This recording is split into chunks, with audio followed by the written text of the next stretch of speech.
Albuquerque is the sports animal. Proud to be a Cumulus media station. Even if they're not that proud of us. 10 a.m. in the morning.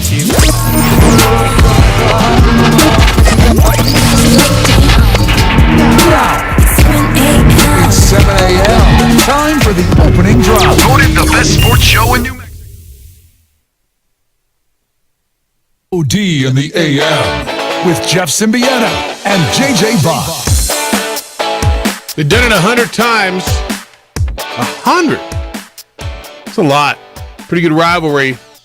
First time that they've done it on a Wednesday night, to my knowledge, and first time since the 60s that they've done it as a league game. And the Aggies took care of the Miners last night, 28-7 for their fifth win of the season, 3-1 in conference, and a big one towards a whole lot of things for New Mexico State last night.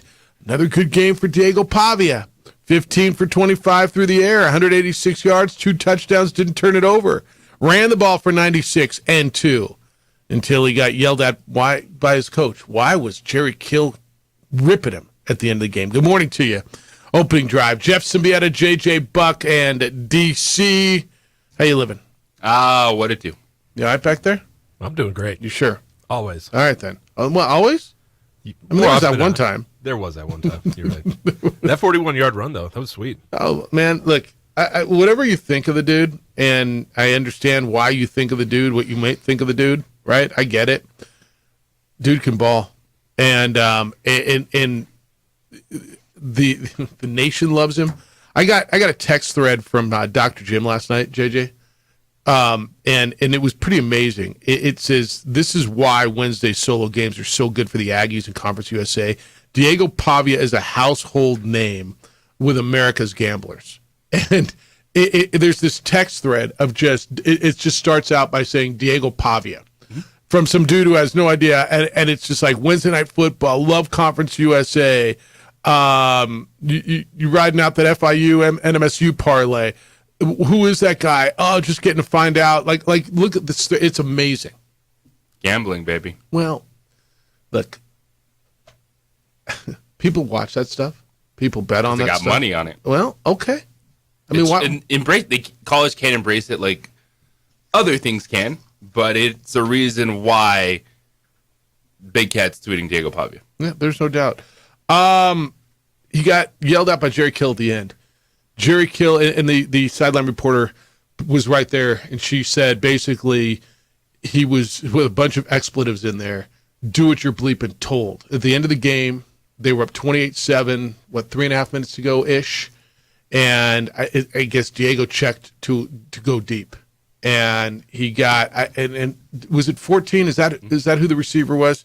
He went out and gets one of his best receivers, Trent Hudson had a pretty nice game for him, and he's not last night. No, not last night because he didn't catch a ball. But he says he has 5 touchdowns on this. You got one of our best players freaking hurt. Do what you're told is what he yelled at him. And you were saying before the show, and you're right. That's the Diego, right? You love him because he's cocky. You love him because he does it his own way. If you're an Aggie fan, oh yeah. But then there's that piece where, what are you doing, dude? Why?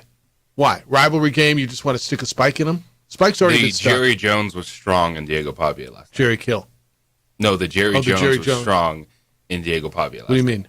Remember Jerry Jones? 8 seconds left for halftime on Night Football. Cowboys kick a field goal. It's like, I'm not about that life. You best be going for the end zone. Well, you best be taking shots. I'll tell you what. That's what I'm talking about, Jeff. Telling you, at halftime, I thought they were in trouble. I thought they missed a field goal on their first drive where they got down there. They got the one blocked right before halftime. They go in 7-7, and I'm like, you know what? This is the kind of game where you're dominating them and you piss away. Sorry about the pun. But I didn't think about it until it came out of my mouth. But you I don't have a better word. You have a better one? Blow chances? I mean, you piss away the opportunity. I know exactly what you're talking about. To get a team. But UTEP's bad offensively.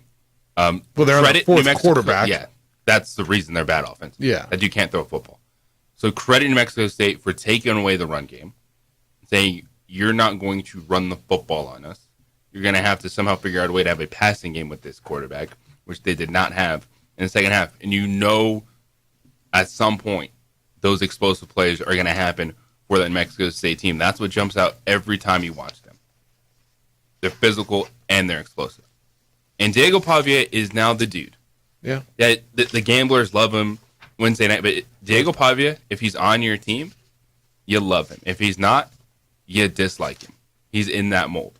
But he was that guy anyway, like, don't you it's think? like every Duke shooting guard. That's fair. That is Diego Pavia. Do you think, the rest of that league hates him? I can see that. Because he's brash and he's good. Yeah, but he's I'll tell you what, man, he might be the best player in that league. And that's probably not right. Liberty's got some dudes. Tell you know who's got some dudes? Jacksonville State. Aggies have a 3-game winning streak. I would suggest they take care of business the next 2 weeks. They go to Louisiana Tech next week, and then they get Middle Tennessee at home. They need to win 7 to get bowl eligible. They're 5-3. Then they have to go to Western Kentucky, which, by the way, not unbeatable. And if the Aggies play like they did last night, in the second half, they were good. They were good in the second half. Mexico State deserves to be in that conversation. In what conversation? With Jackson State. Jacksonville State. Yeah, Jacksonville State, excuse me. Is as, all right, you look at the schedule, and that's, you're talking about, there's no gimmies. No, that it might come down to, if they split the next 2 and then lose at Western and you figure they're going to lose at Auburn, right? It comes down to the Jacksonville State game, whether or not they're bowl eligible. They are currently in 3rd place in Conference USA. And again, you can, I say hold the Conference USA jokes, but you won't. So go ahead and send them. The last I checked, they're 1-1 against the Aggies are 1-1 against the Mountain West, right? They beat the Lobos, lost to Hawaii, right? Whatever. This is the league they're in. You didn't let them in yours. This is the league they're in. They're 5-3 overall, and they've got a path to a bowl game. They've got a path now. Diego Pavia. Yeah. Total games. Now, I'm working my way down the list for just Conference USA games. Yes. But total games, he leads anyone in Conference USA in total offense. Okay. By a lot? No, there's MTSU quarterback is right there. Okay. But the passing and the did Middle play this week? Middle is that will probably change this weekend. Well, Middle's played 8 games, and the Aggies have played 8 games. So, yeah, and nobody's playing weekend games in that league this month.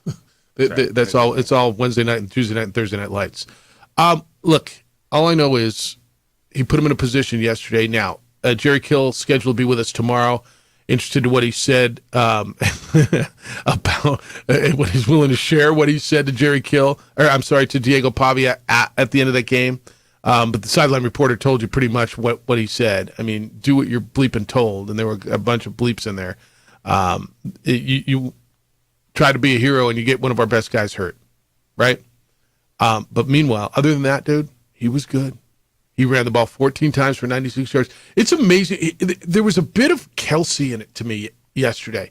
When he would hit the edge, it's a real probability that he's going to keep the football, right? Out of their 35 rushes, he carried it 14 times. About, a third of it? More than a third of it? And when he hits the edge, it's amazing how much space is there. Especially in the zone reads, where it's not just a play breaking down and Diego making something happen, which does happen a lot for them. It's no one containing the edge for UTEP. It's amazing to me last night. Monte Watkins got loose a couple of times. He had a 34-yard run. He is fast, 10 for 109. Star Thomas, 7 for 42. But Diego accounted for all 4 of the touchdowns, threw for 2, both of those to his tight end, Tomas Whitford, and ran for the 2. So the Aggies were winners last night. Aggie fan, go ahead. Wobble in your shoes, man. It's your world. Go ahead and wobble. Want to hear from you at area code 505-246-0610. That's how to get to the show today. Area code 505-246-0610. Your emails come in, Jeff at sportsanimalabq.com and JJ at sportsanimalabq.com. Guest list today. We've got a lot going on. Lobo football, Hawaii's coming in on Saturday. We're going to talk to Lobo starting center C.J. James. That'll be at 8 o'clock this morning. looking forward to a conversation with a young man who's anchoring that offensive line and protecting his quarterback and opening the holes for, amongst others, Ja'Cory Krosky-Merritt. Coming up at 8:30, Jerry Palm from CBS Sports. He'll be with us. Talk college football with him as we enter late October now, and games get bigger and bigger and bigger and bigger. We'll look back at last week, look ahead at next week. And then 9:30, John Traub, the Isotopes general manager, will come in. And I talked to John the other day, and it's good to get him on, just what the sale of the team means from his perspective. And I think it'll ease some of your nerves for those of you who have some frayed nerves about the sale, right? I think there's just a lot of, what does it mean? And like I told you the other day, I don't know why. People thought, oh, well, they're going to move the team, and maybe that's just the natural reaction when a new owner buys it. A new ownership group buys it.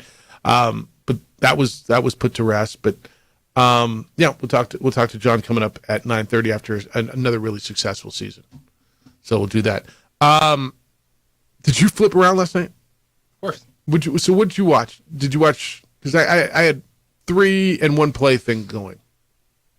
Football and baseball, the main things. Yeah. A little WNBA. I caught the final play of the WNBA just when I saw a score flashed up and it said it was a 1-point game with like 9 seconds ago. I said, all right, let me go watch the last play, and I watched the last play. And I just watched the last play. And I'm like, all right, I've seen it. Congratulations to the Las Vegas Aces, first ever repeat champion in the WNBA. Liberty had the ball at the end and couldn't get a shot to go. Actually, couldn't even get a shot to hit the rim before the buzzer. And the Aces. But yeah, flip that. Did you watch the Sam Houston? I couldn't keep my eyes off Sam Houston FIU. It was just so historically, just excruciatingly, slowly, painful overtime stoppage, and I thought Sam would finally get a win. I thought Mike McIntyre was going to jump out of his shoes. They broke a huge conference losing streak. They're 4-4, by the way. FIU is. Look out! But they went on the road. I thought they were dead when the quarterback dropped. Did you see the ball drop out of his hands? Went back to throw, just dropped the ball. There's nothing in this world like bad football that it's bad, but you stare at it. I couldn't stop watching it. And other stuff, you're like, oh, I'm done with this game. No, not football. No, I couldn't stop. And that's what Ryan was on the phone. We're talking. Ryan, who contributes to our show, who has the championship trophy and is the sports information guy for the Isleta New Mexico Bowl. And we were like, dude, this is horrible football, but we couldn't keep our eyes off it. And I thought Sam was going to finally get a win, and they did not. It was FIU in double overtime. All right, when we come back, let's get into the game tonight. The latest on the injury to Trevor Lawrence. It is Saints and Jaguars. Of course, it'll be right here on the Sports Animal. It's the opening drive on 95.9 FM and AM 610. The Sports Animal, your home for Sunday night and Monday night. And what? Tonight, football. Susie Schuster. We would like to thank the following sponsors for making this broadcast possible. Young driver, this one. Hard to get her out. She'd been drinking. This one. Both of them gone. They'd been drinking, and he drove clear off the road. This was my family. Drunk driver hit us. And my wife and our daughter, they didn't make it. We here at Clark's Pet Emporium welcome you to bring in your pets. We know that having your pet with you makes the experience of shopping for them even better.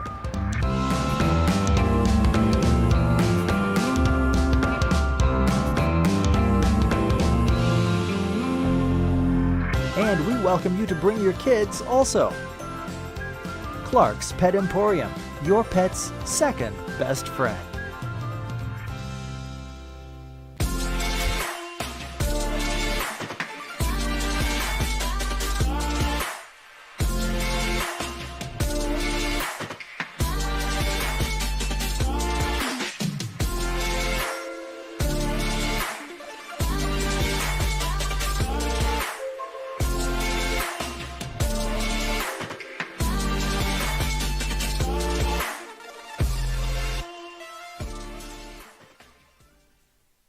These days, it's important to know people and businesses you can trust. There's a lot of places where you can buy a vehicle, but there's only a few local dealerships where you'll find honest people who have your best interests in mind.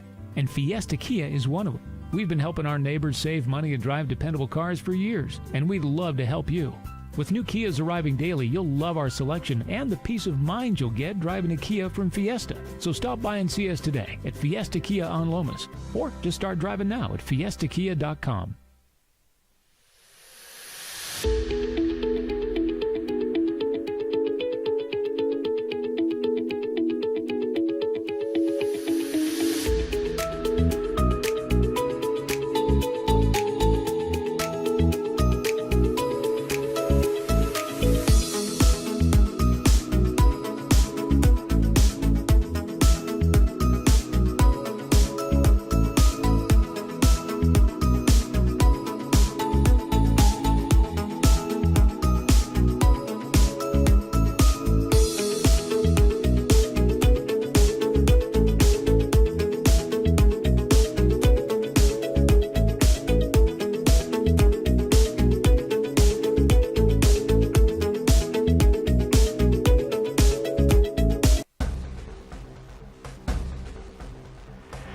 Burglary takes place in the United States approximately every 15 seconds.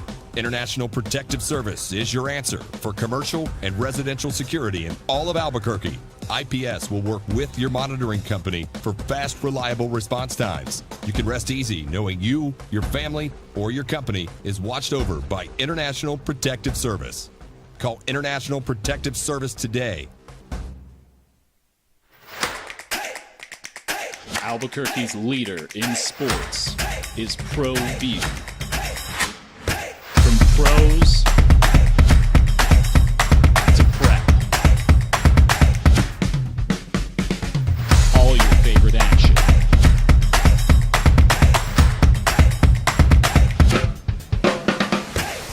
All your favorite talk shows.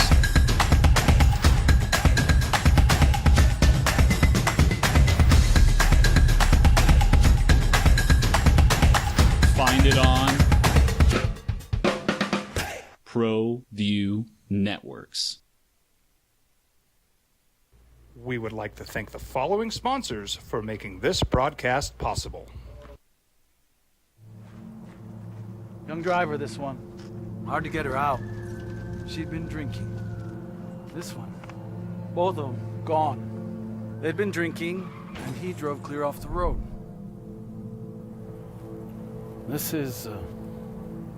was my family. Drunk driver hit us. And my wife and our daughter, they didn't make it.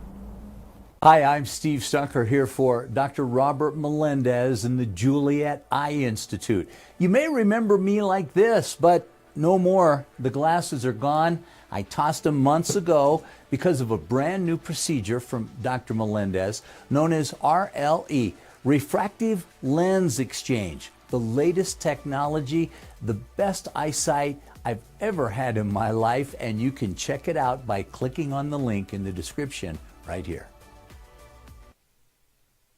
Astros found some offense last night, did they not? It was interesting, man, watching Max Scherzer pitch, and the Rangers decided to go with him last night. He hadn't pitched in, 30-something days, and the Astros got at him early, made the lead hold up, and it was an 8-5 Astros victory that they had to have last night in Arlington against the Rangers, and even that series, or not even that series, draw into that series. Rangers still lead at 2-1. They'll play Game 4 today in Texas. But to get that offense going last night, they got some good pitching, and like Yordan Alvarez said, there was no panic. We've showed that. We've been here before. If there's a team that's been there before that wasn't going to panic, it was the Astros. Now, if they would have lost yesterday, you could have panicked. Yes, there was zero reason for the Astros to be panicking.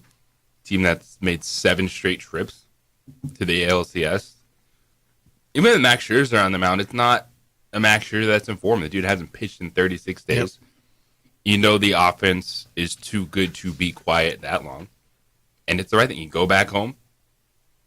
You get back out there and try to change the series. The panicking, I could see that coming from the Arizona Diamondbacks, but not the Houston Astros. Yeah, and they go back and they're going to play in Phoenix today. The Diamondbacks have not been there 7 years in a row. In fact, they haven't been relevant for 7 years in a row. And they went to Philly and got smacked around. They weren't. I mean, it just literally smacked around that city.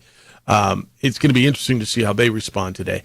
But I was impressed with the Astros yesterday, and I expected to be right. I just thought that's how they would respond. So you get 3:07 today, day baseball. Phillies and Diamondbacks. That'll be 3:07, and then the night game 6:03 is Houston and Texas today. I thought it was a good complete game by Houston. Look, Texas's bats are good. They needed to get cooled off. Now I think we got a series. Who's pitching today? Do you know? I should know. I'll figure it out for you. It's going to be Urquidy against Heaney today. So Urquidy for the Astros and Andrew Heaney for the Rangers today. So that's what you're going to get. And look, the baseball's been really good. The baseball's been really good, and it should get better and better. All right, I got what I get today. You get football tonight too. So not only do you get Conference USA and Fun Belt and whatever college football you will be offered, which, by the way, your college football offerings tonight, you get a little American, you get a little Fun Belt. That's what you get tonight. Rice versus Tulsa in the American, and Stigler U, undefeated James Madison, is on the road at Marshall in the Fun Belt tonight. And then you get the NFL, and you get New Orleans Saints. You get the Jaguars. Do you know what the spread is in that game? Have you looked at that one yet? Guess it. It's in New Orleans, Saints and Jaguars. What do you got? And the uncertainty on Trevor Lawrence. Yeah. Saints 2.5. With the Q by Trevor Lawrence. Assuming that Trevor Lawrence is playing, I'm thinking that Jags are probably 1.5 favorite or so. Saints by a point. Saints are a point, so you should jump on the Jaguars if you like them that much, because you're getting points. You're getting points. The latest on Trevor Lawrence is maybe. Listed as questionable. I haven't seen anything this morning. Last thing I saw was 17 hours ago. Limited to practice both Tuesday and Wednesday. Could play. He's got a sprained left knee. And they may not decide until they post their inactives 90 minutes before, and even then, let's see what he does. I got to believe he's going to give it a go, right?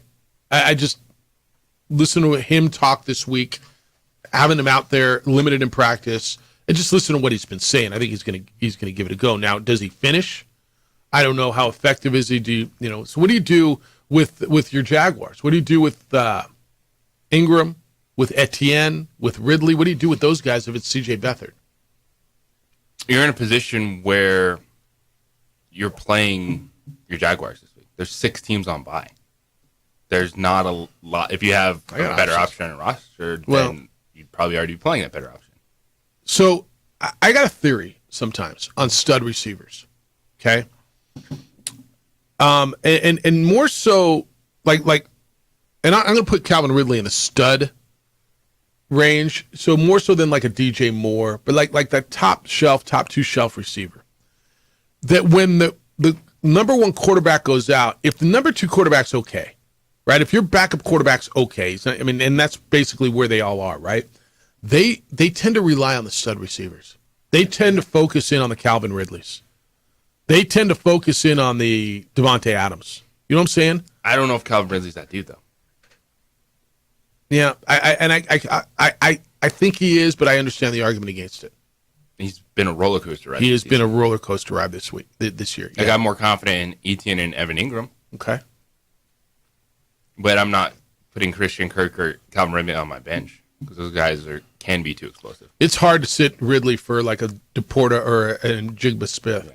Or is it Smith and Jigba or Jigba Jackson Smith and Jigba? He could have a huge role because all of a sudden Tyler Lockett popped up on the injury report with the hamstring. I know. I just found Smith and Jigba on the waiver wire last night, and I picked him up. Great stash. Well, because when Kyron Williams went out, that league has an IR spot.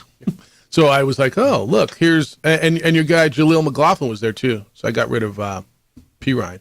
So yeah, I found Jaleel McLaughlin and Smith and Jigba is a name to watch this weekend because there's people that probably moved on, like on the stash first round wide receiver. Yeah, he has not been a part of the offense. It's 2 tight ends. It's been all DK Metcalf and Tyler Lockett. Also, Tyler Lockett, when you pop up on the injury report, the hamstring on Wednesday, that is a true questionable heading into the weekend. They got him more involved. He had 5 targets, 4 receptions last week, getting more and more comfortable in the offense. He could be a very good play this weekend against Arizona. All right, so sit 2.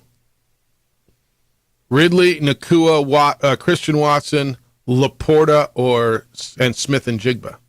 Sit 2. And remember that the injury, Laporta is questionable, and one of them plays tonight.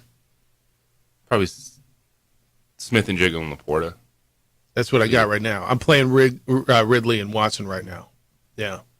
My thing is, do I take out Ridley? But you just don't know if Laporta's going to play. So, all right. That's where I am. Feel better. What do you like tonight? Saints are a weird one, aren't they? Saints are a weird one. This headline caught my attention more than Trevor Lawrence. What's that? Both Saints starting offensive tackles will not play tonight. Did not see that. And their top backup is also out of the game. So that's Ryan Ramsey's got a concussion and James Hurst with a foot issue. So they're without their 2 starting tackles. And then, as you were saying, Landon Young will not play. He's one of their backups. That seems like a very big problem for New Orleans. Dude, I got Alvin Kamara. He's fine. Because they'll just screen pass him all night. 13 passes, 30 yards. 15 PPR points. In a PPR league, dude, he's amazing. No, he's amazing.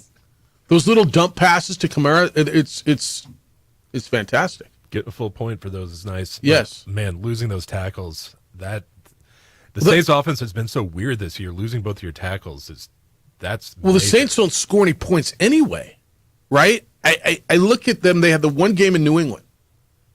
They've scored this year 16 in a win, 20 in a win, 17 in a loss, 9 in a loss. Then they had the New England game where they scored 34, and they scored 13. So aside from that New England game where they went bonkers on a really, really, really bad team, their highest point total is 20. They got Derek Carr. They got Chris Olave. Now, they didn't have Kamara for the first 3 games. They've got Michael Thomas sometimes. They're an enigma right now, man. So they've scored 16 and 20, so that's 18. 17, 9, and 20 outside of that one game. Over under 20 on the 19 and a half. Over under 19 and a half on the Saints tonight. Take the under. You have to. How can you not? Right? At home, Jaguars have played well. Jaguars are weird, man. The Jaguars have won 2 in a row. They both. When was the last time they played it in America? It's 3. Is it 3 in a row? They played America last weekend. Yeah, they did last weekend, and they won. They beat surprising. So they point. Yeah, they won. So I'll tell you what. I mean, the last 3 weeks they're scoring 23, 25, 20, and 37. They beat the Bills. How do you not bet the Jags tonight?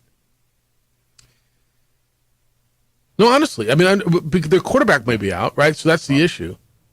The under's got to be the number tonight, doesn't it? Whatever the under is, and it's 40. I don't know.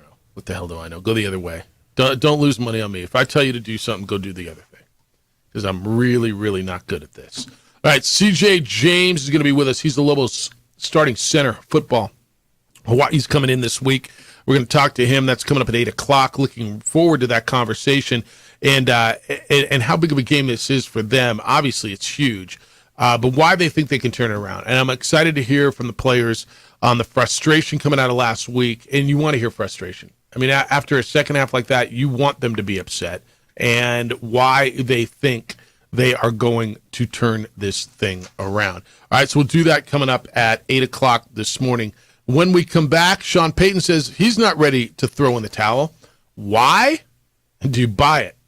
Bronco fan. Next on the opening drive at 95.9 FM and AM 610 Sports Animal, your home for Sunday night and Monday night and Thursday night football. We would like to thank the following sponsors for making this broadcast possible.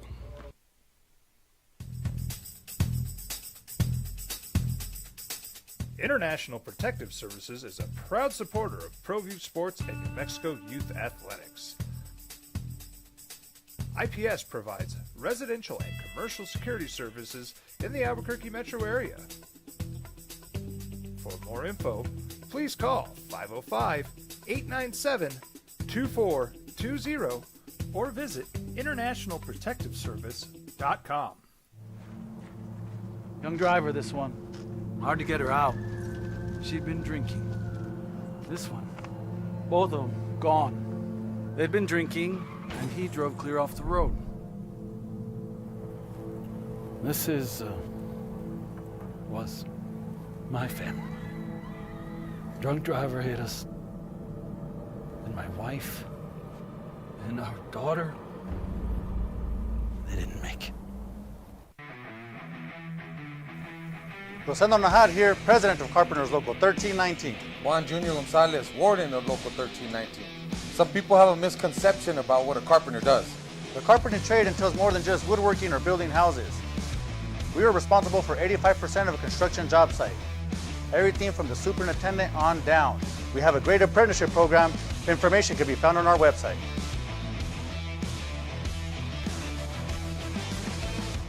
Here at Clark's Pets, we understand your pets. We take meticulous time to find out more about them. Dig deep into their world to understand their needs.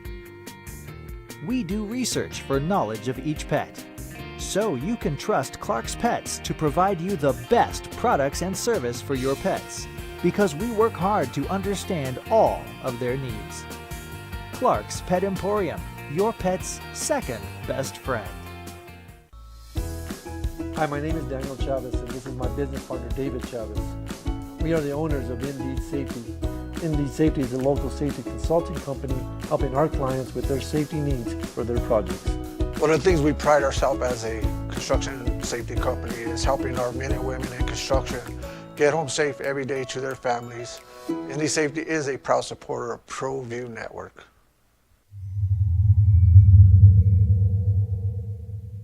Hi, I'm Steve Stucker here for Dr. Robert Melendez and the Juliet Eye Institute. You may remember me like this, but no more. The glasses are gone. I tossed them months ago because of a brand new procedure from Dr. Melendez known as RLE, Refractive Lens Exchange. The latest technology, the best eyesight I've ever had in my life, and you can check it out by clicking on the link in the description right here. Don't sacrifice quality and flavor when you're in a hurry.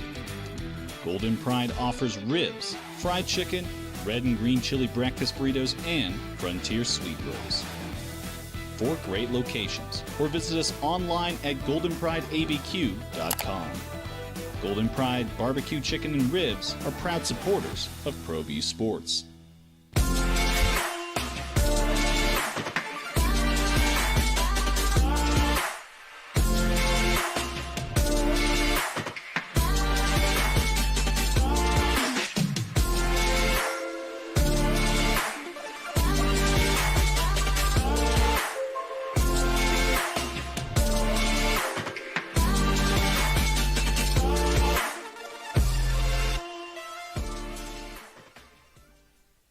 Here at Clark's Pets, we understand your pets. We take meticulous time to find out more about them. Dig deep into their world to understand their needs.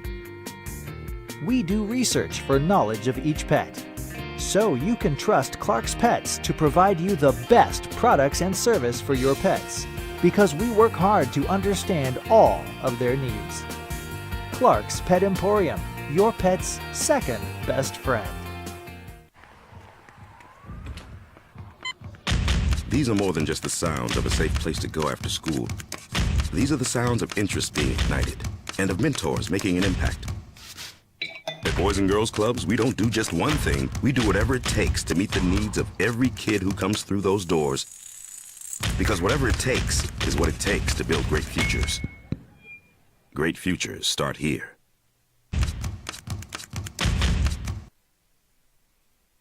Sean Payton, the Denver Broncos coach, does. Opening drive, Jeff Symbieta, J.J. Buck, and D.C.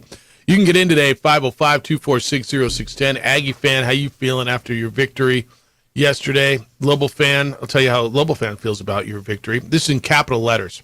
So Aggies won last night. They beat the Miners 28-7. They are 5-3, 3-1 in conference.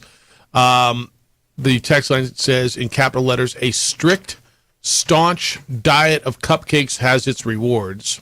Then losing the Caps. NMSU wins this year have come against teams that are combined 9-31. Once again, right on track to have no wins against teams with winning records. The grand illusion in loss, LOS, Crucis, is alive and well. I don't care.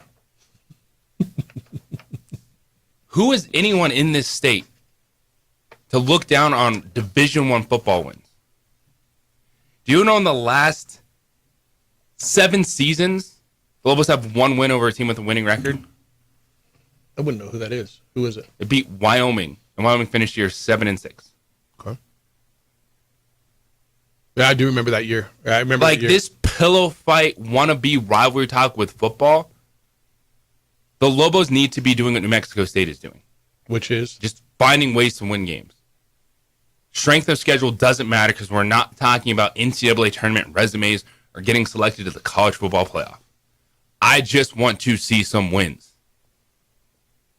and competitive football and players making plays. I do your thing as a fan. Yeah. And your whack takes and you got stats. I got stats too. Wow. You know who doesn't care about the other team's record? When you're in the locker room celebrating a win. Who are your fans? How do their fans feel? And they've got their NIL, their collective is getting better because they're winning. Their boosters feel better because they're winning. Look, I'm going to give you this again. And so... Because if you're just focused on that, yeah, what is your take on that second half versus a 1-5 football team last week? Mr. Cupcake Records 9-31. Yeah. Yeah, by the way, that team was 1-5 too. Your stat, I didn't double check it. I'm going to assume you're right at 9-31. And again, do they care? Would you rather be 5-3 or would you rather be 2-4? And by the way, is your schedule that much tougher than theirs? You beat a team that they beat. I'm sorry, you beat a team that beat them. Right? Hawaii's coming in and it's another team that beat them. So those are their 2 losses. You got a chance to prove, well, maybe we're better. If you beat Hawaii and UMass, do you claim you're better than them? I don't know. You played them head-to-head. What happened when you played them head-to-head? It doesn't matter. Would you rather be 5-3 and feeling like they're feeling, or would you rather be 2-4 and feeling like you're feeling? Last I checked, they did not say, no, we're good. We don't want to be in your league. You said you're not good enough to be in our league. Not you, your league did. They've tried to get into your league for a long time. You said you're not good enough. Fine. They found a league. They're playing who they're playing. Fine. You're right. They're 9 if that's right, they're 9-31. That's who they're playing against. Okay. What do you want them to do? Like, get me W's. I don't care who it is against. I don't care about their record. If we're talking Division I versus Division I football teams, get me some dubs. If they get to a bowl game, it'll be their 3rd bowl game in the last, 6 years? If I'm not mistaken? Again, you can gripe all you want about who they're playing. They played you head-to-head, right? How'd that go? What was the answer? Did they cheat? Did they... What?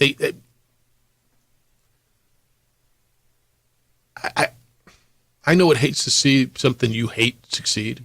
I get that.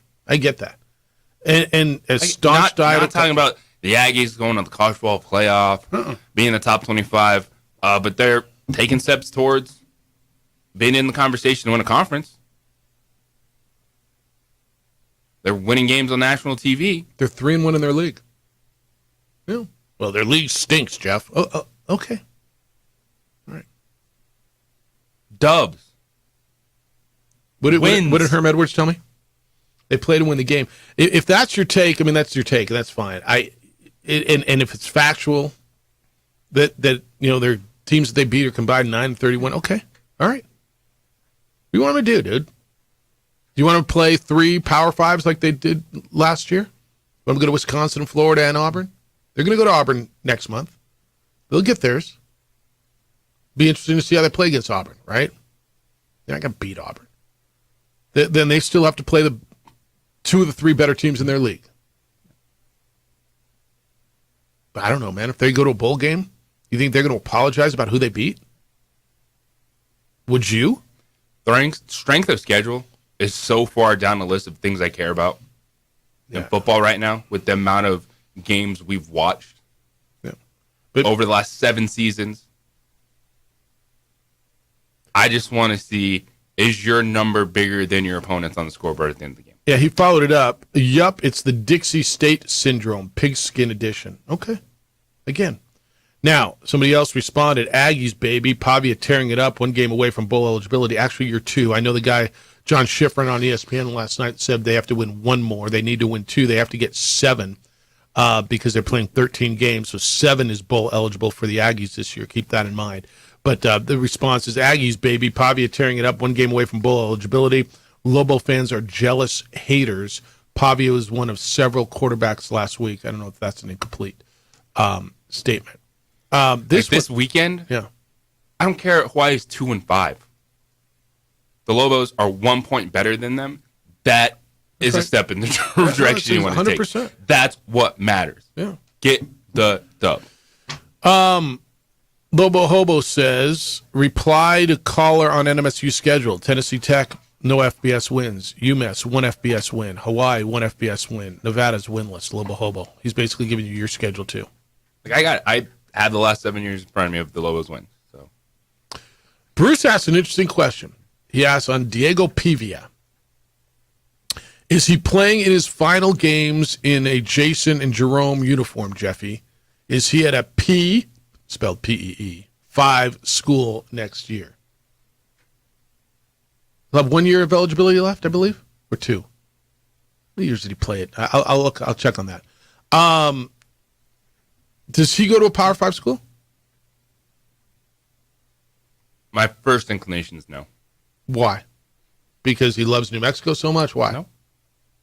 Because it's not as common as you think with football. Can he help? Can the way he plays, can he help someone at, pick your school, Baylor, at TCU, at Kentucky? I mean, can he play at that level? I'll double check, but even the offensive player of the years, those quarterbacks, there's not a lot of jumping up, even with the transfer portal. You don't have the same worry as losing your best basketball player to someone. Okay. Yeah, and football is not the quarterback. Although, look, there's plenty of quarterbacks who come back this way, right? Like Fresno State's gotten rich on that, right? I mean, this whole league, the Mountain West, has gotten rich on that. I'm asking how many years of eligibility does Diego have after this year? We're going to try to find that out. Because with the COVID year and the transfer, I'm not sure. All right. Going to games. I'll hit this one later. All right. I'm going to ask you. I ate this whole segment, didn't I? I'm sorry, man. Chomp. I ate this whole segment on that one text. I guess you ate a bunch of it too now. I mean, it went on me. When we come back, I will give you the difference, or at least Sean Payton's definition of the difference between groove and a rut, as he's not ready to throw in the towel. But I'm going to hit that. And CJ James, Lobos Center, is going to be with us coming up. That's going to be at 8 o'clock. Hey, maybe you think your neighborhood's safe from crime, right? And then a break-in happens too close to home. Aaron Jones started International Protective Service, IPS. He started it back in 2006 up in Fort Hills. If you can't watch your home or business 24/7, let IPS be another set of eyes for you. They are for me. They come by my home every single day. On a regular basis, I see Officer Crespin just driving by, checking out, making things are okay. They provide standing guards or 24-hour patrols with highly trained armed officers who respond quickly to alarms. So they're within 5 to 7 minutes if your alarm goes off. It's another layer of security, and it's peace of mind. Affordable private security. Call them at 505-897-2420. 505-897-2420. Or go to IPSglobal.com. IPS is passionate about making Albuquerque a better and a safer place to live and work. This report.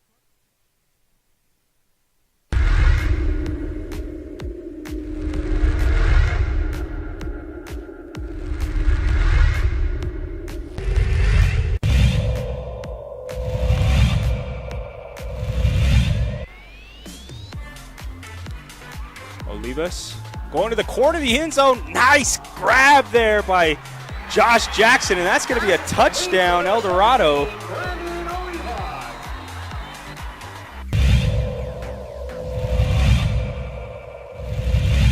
Their strong point, their focal point, and Nelson will keep it himself for some room on the right side. Nelson's on his feet, and he is in.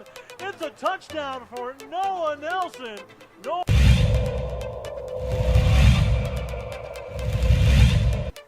Sliding, they slid out of going out there. Linebacker, they're going for the big gutter play. How did he hold on to that, Ethan Olguin? My goodness, a 32-yard bomb.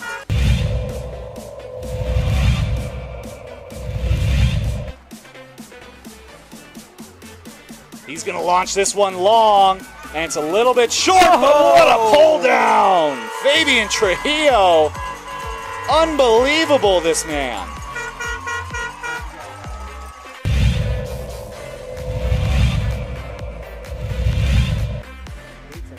Dyer, back to pass. Pressure, gets out of it nicely. On the sideline, got an open man. It's Lambrana. Cheeto made one miss. Cuts back up the middle. Another cut to the right, and he's all the way down at the 10-yard line. Is that Sweet Pea Jr.? Right? That's Sweet Pea Jr. right What a there. move there by Cheeto Lambrera.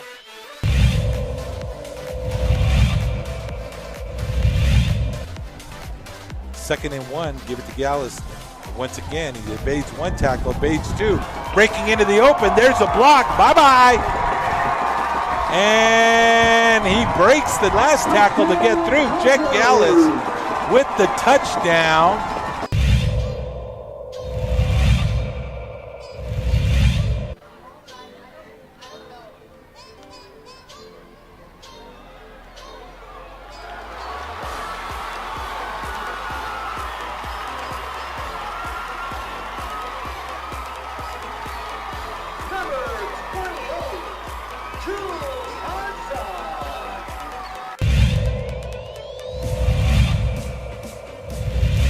Happy with his defense so far. Vukovic, and that ball is ripped up. Bernalillo will have this ball at the 1-yard line.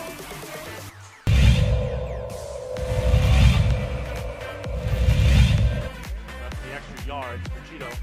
Dyer quickly, it's batted into the air, and it is picked off. Rams football as Rio Rancho finally gets the turnover they need as it's tipped into the waiting arms of Vincente Tafoya. Ryan Brown that punched it into the air and allowed Tafoya to come away with it. Let's see if Nelson can make it pay. back. No! LaCueva gets it back on another tip drill. It falls into the waiting arms of the senior Luke Ryder.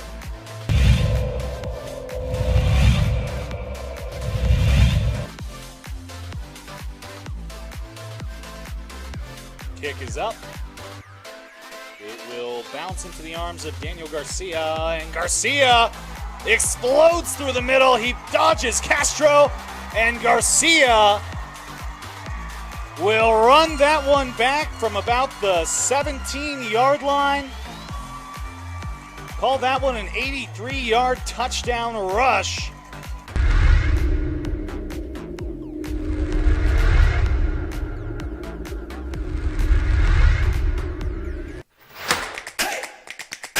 Albuquerque's leader in sports is Pro View. From pros to prep.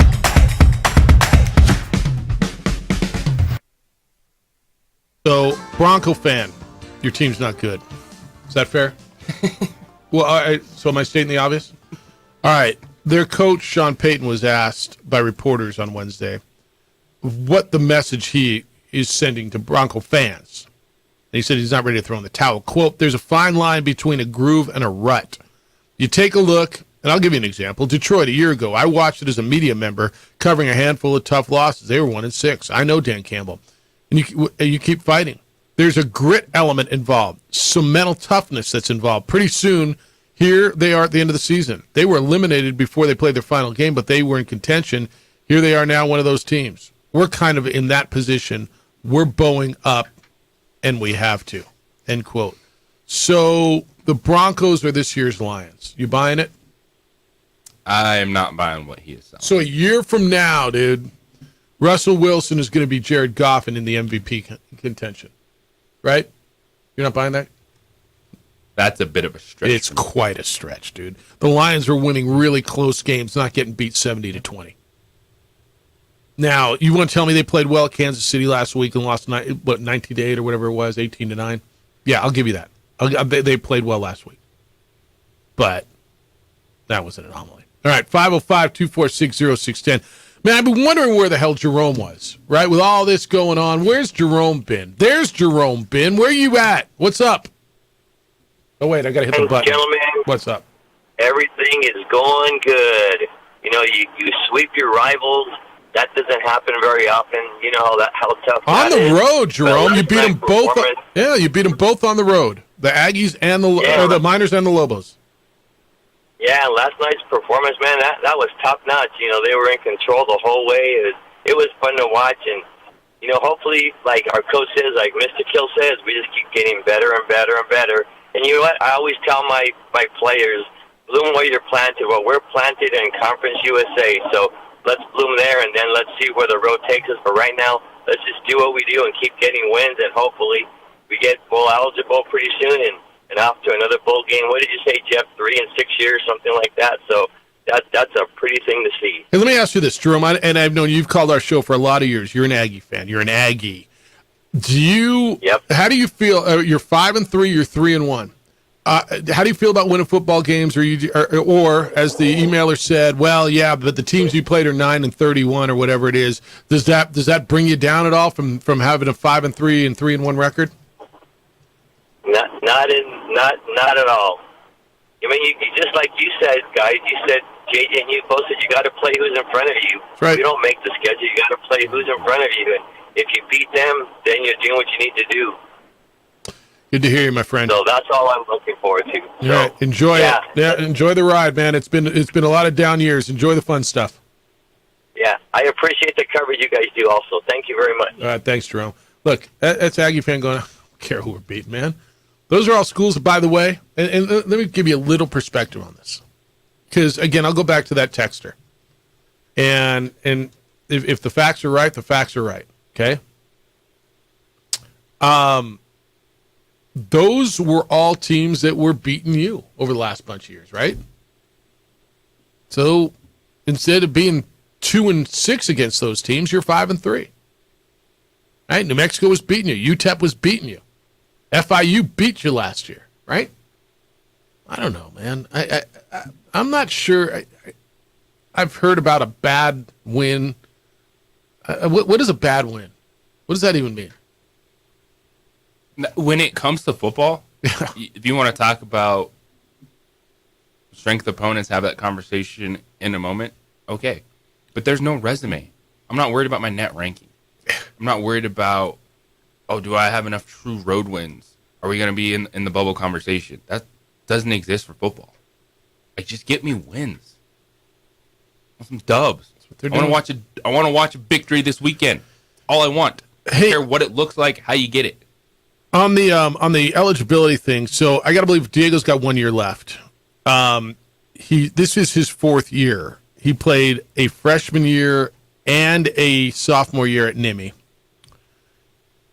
Played all 13 games his sophomore year, and I'm looking. It looks like he played plenty to not have a red shirt. I don't even know if you do red shirt at the junior college level. He played his junior year last year, and now he's listed as a junior this year with the COVID year. So he would have 1 year left, a fifth-year senior. He's still part of the classes that would get a COVID year, so I believe he's got 1 year left. So the emailer said, is he going to go to a Power 5?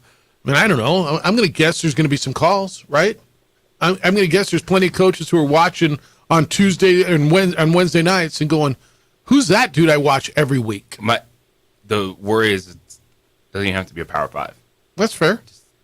School has more NIL money. Somebody going to throw NIL money at it. I mean, is that a concern? I mean, since you brought it up, who was it? Global Hobo? It was Bruce who asked it. I imagine that's a concern. Get through this year. Have fun with it. Live it year to year, man. You know, JJ says this all the time. Sports are so frustrating. You love it so much, and you win so infrequently, right? Yeah. More seasons end the way you don't want them to end. If you're enjoying wins and you're in a little streak where you go to a bowl game or 2 or 3, hell, enjoy it. And don't let well, someone it's else. part of the sports culture. This isn't just there's so much time to fill. It's the way the culture has morphed, where even wins are not good enough because you're always constantly talking about rankings and are you championship team, this or that, where you dissect wins to the point where you don't even enjoy them as a fan. Like, we only beat this team. Well, simmer down now. Why are you so excited? It was one game against a bad defense.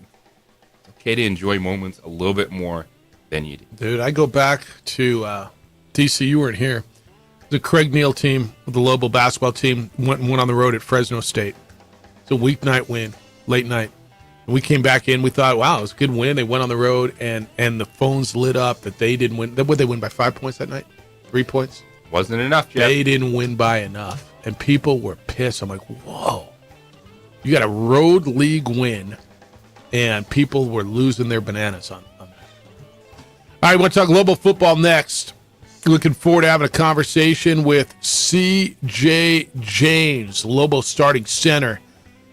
6'4", 294, and anchoring an offensive line that's paving the way for Bill and keeping Dylan Hopkins upright.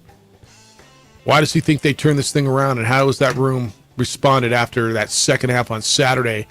C.J. James next on the opening drive on 95.9 FM and AM 610. Sports Animal, your home for Sunday night and Monday night and even tonight football.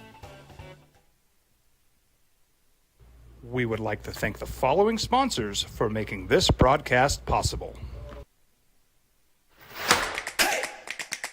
Albuquerque's leader in sports is ProView. From pros to prep, all your favorite action.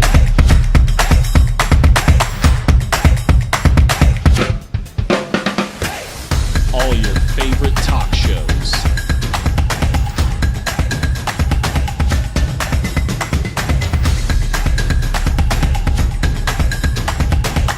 Find it on ProView Networks.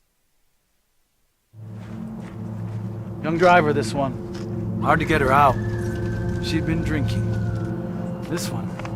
Both of them gone. They'd been drinking, and he drove clear off the road. This was my family. Drunk driver hit us. And my wife and our daughter, they didn't make it. We here at Clark's Pet Emporium welcome you to bring in your pets. We know that having your pet with you makes the experience of shopping for them even better.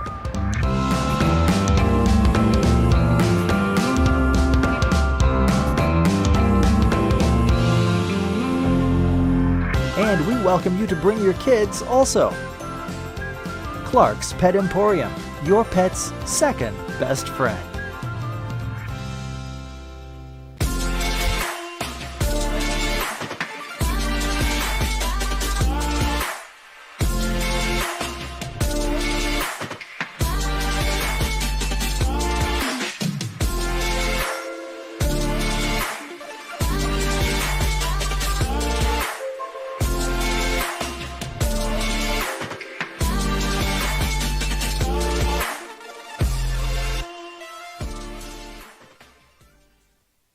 These days, it's important to know people and businesses you can trust. There's a lot of places where you can buy a vehicle, but there's only a few local dealerships where you'll find honest people who have your best interests in mind.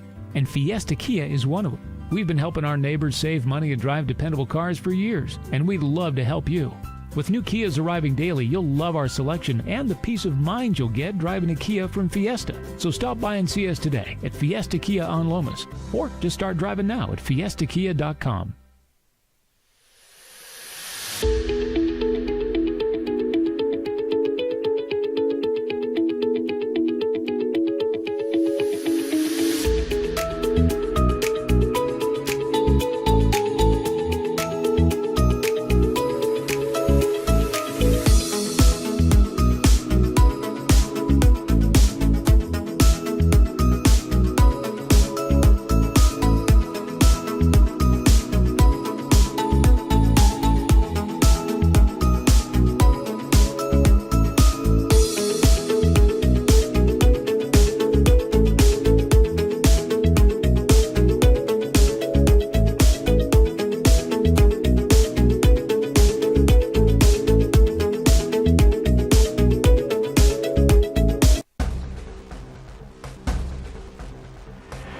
Burglary takes place in the United States approximately every 15 seconds. International Protective Service is your answer for commercial and residential security in all of Albuquerque. IPS will work with your monitoring company for fast, reliable response times. You can rest easy knowing you, your family, or your company is watched over by International Protective Service. Get ready for it. Now, voted the best sports show in New Mexico for 5 years running. It's the OD in the AM with 3-time New Mexico Sportscaster of the Year, Jeff Symbieta and JJ Buck.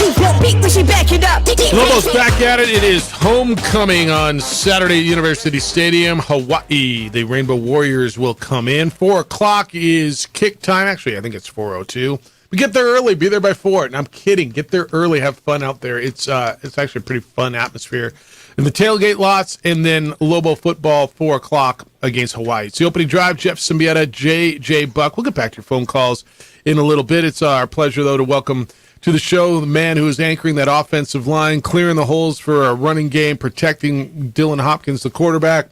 C.J. James joins us on the Sports Animal. Good morning, C.J. How you living? Good. How you doing? We're good. Thank you. Appreciate you spending some time with us. All right, obvious question. Let's go. Let's just get it out of the way from last week.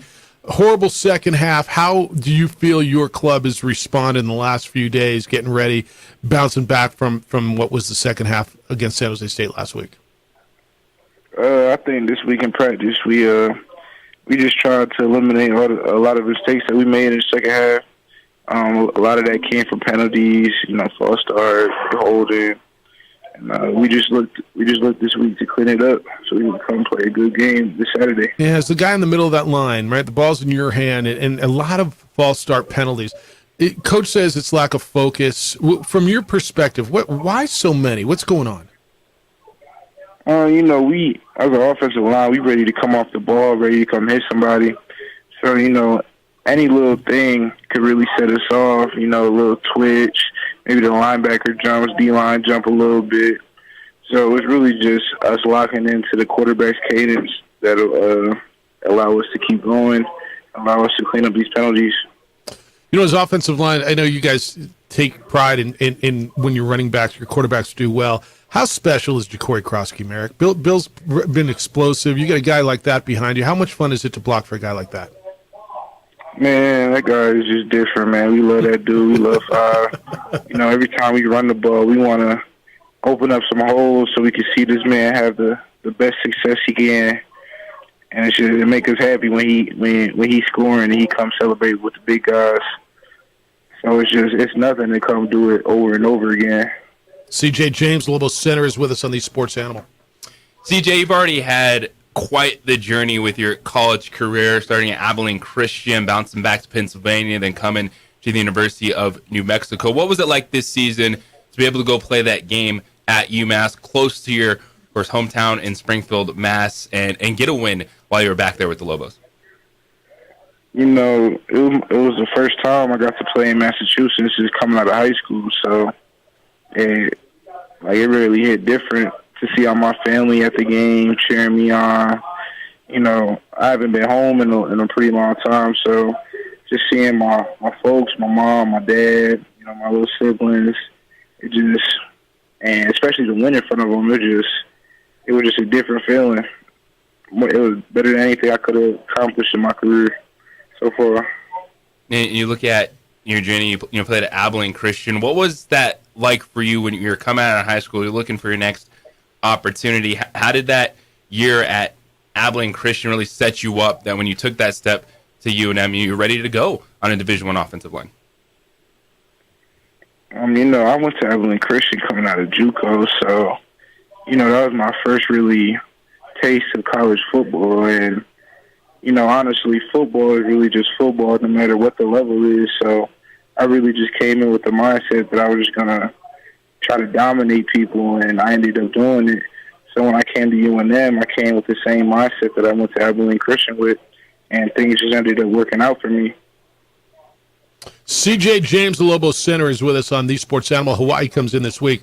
All right, C.J., where's the team mentally now? You got everything in front of you. You 2-4, but there's 6. They're 2-5. There's games left. Where are you going into Hawaii and looking at a team on the other side that they're hungry for a win too? They need a win. Where's this team mentally coming out of last week and headed into next? Man, it's homecoming night. We at home. We just took a tough loss last week. You're really just looking to bounce back and to show Albuquerque, show Mexico that they're still hoping this season we could still make it to a bowl game. We just out here trying to play as hard as we can for these last couple games of the season, so that way we could show out for Albuquerque. You said bowl game, and your coaches said bowl game. There's 6 games left. You're 2-4, and so the goals are still there. And there's teams that he says are like you talent wise. You look at Hawaii on tape. You'll get Nevada the next week. You get teams that UNLV's playing well. I know it's one game at a time. You look at Hawaii. You can't win 4 in a row until you win 1 in a row. What do you see with Hawaii? This is just opportunity. It's an opportunity for us to get back in good standings with the city. Yeah.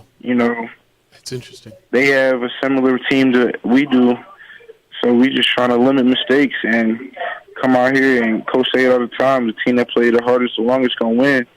So we just trying to pick it up in practice, trying to go hard so that we can catch that dub. Yeah, I hear a lot of pride in your voice. I hear what you're doing, and you can correct me if I'm wrong. I feel like you feel like you're letting yourselves down. It's almost what I'm hearing. If I'm incorrect, please correct me. But I know how hard you work. I've been at practice, and I hear in your voice just a lot of pride. And it's like we're working, we're doing the right thing. We want to make this place proud of us. Yeah, the past couple of years, Albuquerque hasn't had a winning program, so we really just want to pay back to the city. All this year, there's been a lot of fans at the games. Everybody comes supporting us, and we just feel like it's not fair to the city, and we just haven't been as good as we should be, and we just want to come out and just make the city proud. There's a real belief, isn't there? There's a real belief in the locker room. I know Coach Gonzalez talks about it all the time, but when we talk to you and we talk to other players, there's a real belief that you guys feel that, man, we're pretty good. And I don't know, is it on you guys? Is it on coaches? How do you turn this thing around? Really, it's on us. We got to, the players are the ones that play. Coaches just coach. And we just have to make a real emphasis to block all the noise, to block all the haters, and to really just focus on us and keep believing and trusting the process, and just know that if we do all these things, good things going to happen. It's going to be a good rest of the season. CJ, for you growing up and the passion for football, your mindset, was it always football for you growing up? Did you play any other sports? And when did it really start clicking in that focus that you had to be a football player? I really didn't start playing football until high school. My first year playing football was about 8th grade. I played something called CYO we have back in my city. It's pretty much like youth football. And really growing up, I was always a basketball player until I just got too big for basketball. And I didn't make my high school team, so I made the transition to football. And really with my head coach, Coach Brower, he told me I have real potential playing football, so I just put my all into it just to see what would happen. And, I've been blessed to be able to see the world, be able to go places where I would have never went without playing the beautiful game of football. And on top of that, it really allowed me to get an education, something that I really wasn't going to do if I didn't play football. So, this sport just blessed me with so much opportunities in this world, and I'm just grateful for it. So, Jim, what do you want to do after football? What's the plan? What to use the degree? And what's your degree going to be? I'm working on my business management degree. Nice. I'm about to graduate this fall. Yeah. Honestly, I don't really have a set plan. I'm just, trying to finish out strong, get my degree, hopefully get my master's next year, and just see where life takes me. And you must have had a hell of a basketball team in high school. At 6'4", you got good footwork. I've seen you out there. Now, I haven't seen you on the basketball court, but I'm going to guess a dude 6'4", 2, whatever you were, is going to help a basketball team. They must have been a pretty damn good team. Oh, yeah. Up north, they don't play about basketball. You got to be legit like that. And basketball just really wasn't like that. I ain't afraid to admit it. I was born a football player. My dad played football. Yeah. My siblings might say basketball, but me, I think football was always supposed to be my sport. It was just destined for me. Yeah. You still play a little bit? You still do pickup games? No, sir. I cannot. I'll be the first one to tell you I'm the worst hooper. Man, I love a man who can admit it, knows what he is, knows what he's not, and I'm good, and he figured it out. So CJ, growing up, I had to start lying to myself. Basketball is not my thing. you got to own it, man. So growing up, is it Celtics territory? What were a lot of the teams that you and your friends were following growing up? Massachusetts, we big Celtics fans. I know for me and my siblings, we were big LeBron fans. He was just a great, a great influence in our lives to see him do all this great stuff. So LeBron is always somebody we look up to. Yeah. Hey, man, turn it around. I know you guys are chomping. I know you're working, and I know you feel that it's all in that locker room, and it's just you're ready. I thought the first half you looked really, really good last week, and now you got to put a full two halves together. Really appreciate the conversation, CJ. Good luck this week and the rest of the season, and we'll catch up with you again, all right? Yes, sir. Appreciate you. I appreciate you. CJ James, the Lobo center. I love that. Man, I got to stop lying to myself. I ain't a hooper. I ain't hooping. Yeah. And look, he's got good footwork. He's an athlete. He's 6'4". He's listed at 294. Probably when he was probably 250 at that point, right? And I'm a basketball coach. I'm like, I can use that guy. Nope, he didn't make the team. Go play football, young fella. And he's a pretty good center. All right, you can get into that. 505-246-0610. Jerry Palm's going to be with us coming up at 8:30. When do you want to do Red Zone today? When are you ready for that? You want to do it at 9? Is that what you said? 9 o'clock, Red Zone? We'll do that as well. It's the opening drive on 95.9 FM and AM 610, the Sports Animal. You're home for Sunday night and Monday night and Thursday night football. We would like to thank the following sponsors for making this broadcast possible. Young driver, this one. Hard to get her out. She'd been drinking. This one. Both of them gone. They'd been drinking, and he drove clear off the road. This was my family. Drunk driver hit us. And my wife and our daughter, they didn't make it. Hi, I'm Steve Stucker here for Dr. Robert Melendez and the Juliet Eye Institute. You may remember me like this, but no more. The glasses are gone. I tossed them months ago because of a brand new procedure from Dr. Melendez known as RLE, Refractive Lens Exchange. The latest technology, the best eyesight I've ever had in my life, and you can check it out by clicking on the link in the description right here.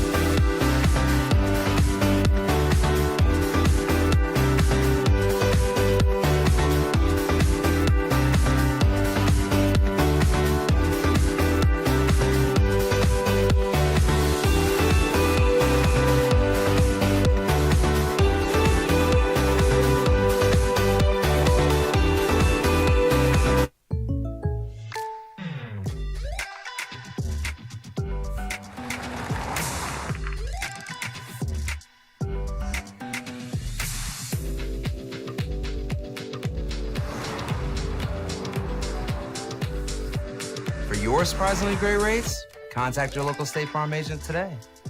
If you want the real deal, call State Farm agent Marty Size in Albuquerque today. Like a good neighbor, State Farm is there. Don't sacrifice quality and flavor when you're in a hurry. Golden Pride offers ribs, fried chicken, red and green chili breakfast burritos, and Frontier sweet rolls. 4 great locations, or visit us online at goldenprideabq.com. Golden Pride Barbecue Chicken and Ribs are proud supporters of ProView Sports.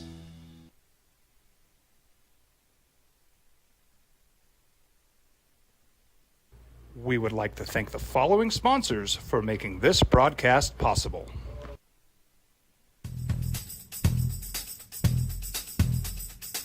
International Protective Services is a proud supporter of ProView Sports and New Mexico Youth Athletics. IPS provides residential and commercial security services in the Albuquerque metro area. For more info, please call 505-897-2420 or visit internationalprotectiveservice.com. Young driver, this one. Hard to get her out. She'd been drinking. This one. Both of them gone. They'd been drinking, and he drove clear off the road. This was my family. Drunk driver hit us. And my wife and our daughter, they didn't make it. Rosendo Najar here, president of Carpenters Local 1319. Juan Junior Gonzalez, warden of Local 1319. Some people have a misconception about what a carpenter does. The carpentry trade entails more than just woodworking or building houses. We are responsible for 85% of a construction job site. Everything from the superintendent on down. We have a great apprenticeship program. Information can be found on our website.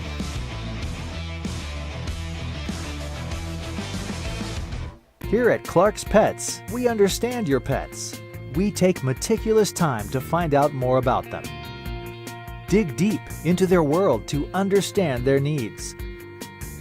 We do research for knowledge of each pet, so you can trust Clark's Pets to provide you the best products and service for your pets, because we work hard to understand all of their needs. Clark's Pet Emporium, your pet's second best friend. Hi, my name is Daniel Chavez, and this is my business partner, David Chavez. We are the owners of Indeed Safety.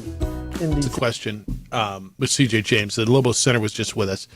And I've told you this for years, JJ. I think, and DC, I don't know if you and I have had this conversation. I think I've done a lot of, I don't even know, I don't like to call them interviews. I like to believe we have conversations with our guests. But I've done a lot of conversations over the years. And I think the biggest key to holding a conversation on the radio is listening. Right? You see how I work. I don't have a list of questions. I don't do that. I try to have a conversation. And listening to CJ, like it it sounded like there was, pain's not the right word. What's just disappointment in his voice, that he felt like he was letting, or they were letting, A, themselves, and B, Lobo fans down. And I phrased the question as, hey, so please tell me if I'm wrong, if I'm hearing this wrong.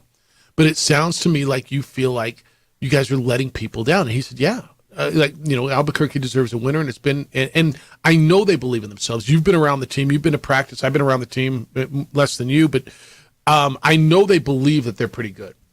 And they had a pretty good first half. And that's why I asked him straight up too. Is this about coaching? Is it about players? He says, no, man, it's about us playing. Coaches just coach. We got to go out and play. We got to make plays. And you can, like, I think it took 2-3 minutes for CJ to get comfortable, but you could just sense there's something there that I don't know. Have you ever done something that you know you can do better, and you're preparing right, and whatever it is, right? Whether it's a radio show, whether it's your job, whether it's athletically, whatever it is, and when it came time to perform, you didn't perform up to what you know you can do, and that's what I heard from that young man right there. Yeah, I think we've all been in one of those situations. And with this football team, that second half was so frustrating. There's games where, maybe you're just not the better team, and you're competing and you just don't have it. But when it goes south that fast, it's so hard to wrap your head around of how were you competing? You knew, all right, San Jose State, that was kind of a fluky first half. They're going to make some plays offensively. Mm-hmm. So how are we going to stay in this game? And then it just went 180, where it wasn't even like, oh, that was a close loss. It was, how are these even the same two teams on the football field? And that's the frustration that, as a fan, you're watching and trying to overcome. And as a player, you got to flip that switch because you got to get back to work. And what Danny Gonzalez said, what Dylan Hopkins said, C.J. James. Listening to Dylan Hopkins on Tuesday when he was talking with the media, he said that was the most embarrassing half of football he's ever played. And it's one of those things, you take ownership of it, but you do that so you can move on.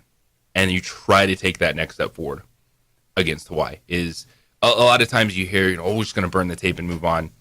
You need to look at that and go, why was it so bad? You were saying sometimes the other team's better than you. If you want to tell me San Jose State's better, it's arguable. They might be. I mean, that's a program that's been to bowl games 2 of the last 3 years. They were in the famous Idaho Potato Bowl last year. They were in the Arizona Bowl in 2020. Brent's done a nice job. There's talent. They got that. That's not a horrible. I know what their record was, and I also know who they played. And if most teams in this league, if they played SC and Oregon State, and they lost to Boise State, and they lost to Toledo and Air Force. Jeff, who's Toledo? I don't know. Look at the top of the MAC. They're the best team in the MAC. Well, the MAC. We should beat every MAC team. Record. Yeah. You could argue that, are they better? I don't know. I mean, but they shouldn't be 38 points better in the second half. They shouldn't be 38-0 better than you until you score a late touchdown, 38-7 in the second half. I mean, they're not. That's what they shouldn't be. And that's where I know everybody in this program, and the coaches are hurting. And you can hear it in that young man's voice. And I'm not going to sit here and pretend I know C.J. James well. I don't. That's the first time he and I have spoken. I don't know how well you know him, right? But all I know is I heard a young man right there who, what I heard was a young man who really, really cares, who knows that they're out there busting their backsides on a regular basis, that believe that they're better than what they're showing. And that's why I asked the question, it sounds to me like, and again, please correct me if I'm wrong. It's my interpretation. I could be wrong. That you guys feel like you're letting yourselves and Lobo fans. And he says, no, totally. I mean, he said yes. That Albuquerque, he said, deserves a winner, and they're hurting. So they got another chance. Look, they got half a season left, man. They got half of a season left, and this ship's going to go one way or the other, right? And coming up Saturday is a big, big, big piece of which way the second half's going to go. You got Hawaii and Nevada the next 2 weeks. Look, if you don't get well these next 2 weeks, not sure when you're going to, right? The air's out of the raft. The air's out of the life raft. If you don't get well this week, the next 2? Yeah. What are you saying? Yeah. Well, look, if you win the next 2, and you can, you come back 4-4. All of a sudden, there's a whole nother life. There's, because there is separate conversation. The second half was really hard to explain. I was walking out of that stadium. Bizarre, man. Like, man, this post game, there's no sugarcoating it. There's no on the bright side after that second half. But the players are coming back. They're working hard. The other side of the conversation where we can talk about the effort and how much they care. You're losing big chunks each week in the people of the fan base that are caring about you. And that, yes, every game is a big game for this program, but it started in New Mexico State.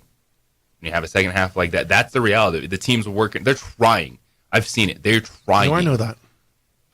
But and they're being coached. There's no longer people. Less and less people are willing to say, "I'm going to give you the opportunity to get better." Yeah. Somebody in the administration said, I went home. I didn't feel well. I watched you. I listened to you during the second half. I watched the game. I'm like, oh yeah, sorry. I can only call what's in front of me. He said, you weren't the problem. And I know that to some respect. And I'm not going to lie. Like, I know who I'm calling the game for. And I make no bones about it. And I know some of you, it bothers you. Danny Gonzalez, I consider a friend. I like Danny a lot. And I really, really want him to succeed here.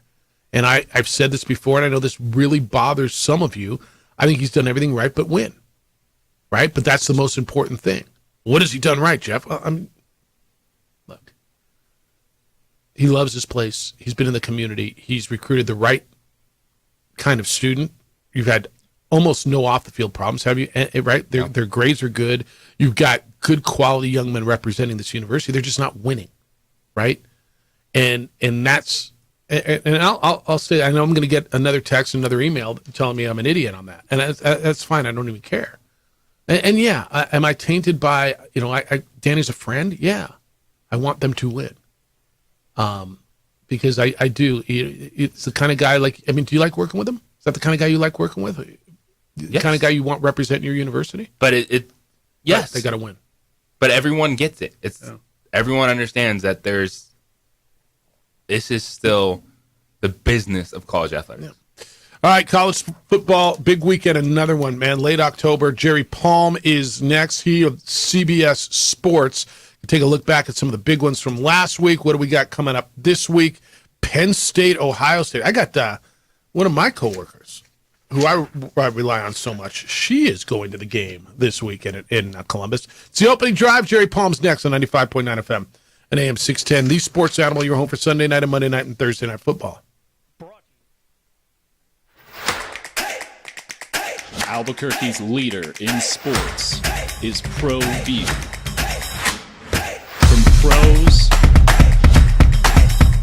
to prep, all your favorite action.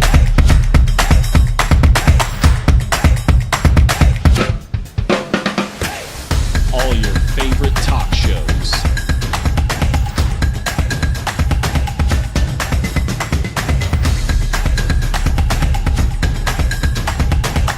Find it on ProView Networks.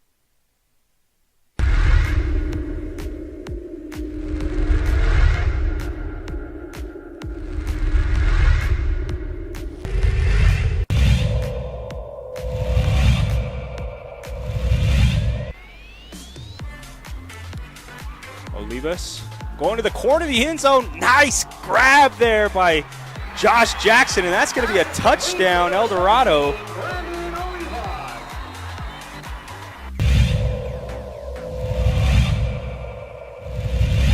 Their strong point, their focal point, and their... Nelson will keep it himself for some room on the right side. Nelson's on his feet, and he is in. It's a touchdown for Noah Nelson.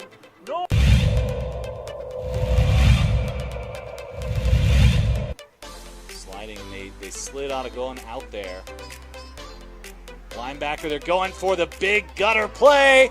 How did he hold on to that, Ethan Olguin? My goodness, a 32-yard bomb.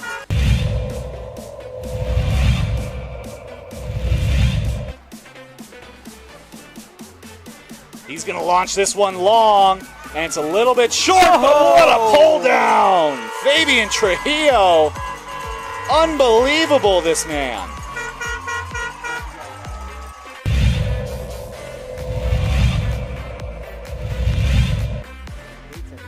Dyer, back to pass. Pressure, gets out of it nicely. On the sideline, got an open man. It's Lambrana. Cheeto Mays one miss. Cuts back up the middle. Another cut to the right, and he's all the way down at the 10-yard line. Is that Sweet Pete Jr.?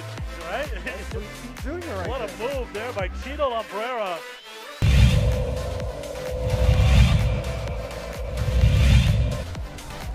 Second and 1, give it to Gallus. Once again, he evades one tackle, evades two. Breaking into the open, there's a block. Bye-bye. And he breaks the last tackle to get through. Jack Gallus with the touchdown.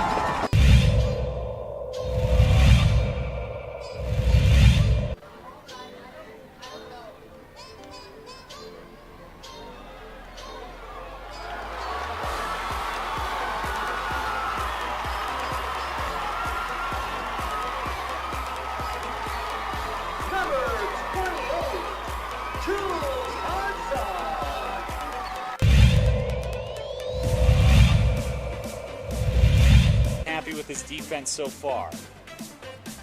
Vukovic, and that ball is ripped up. Bernalillo will have this ball at the 1-yard line.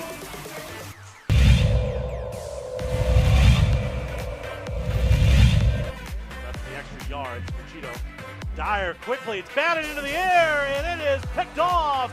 Rams football as Rio Rancho finally gets the turnover they need as it's tipped into the waiting arms of Vincente Tafoya. Ryan Brown that punched it into the air. and allowed Tafoya to come away with it.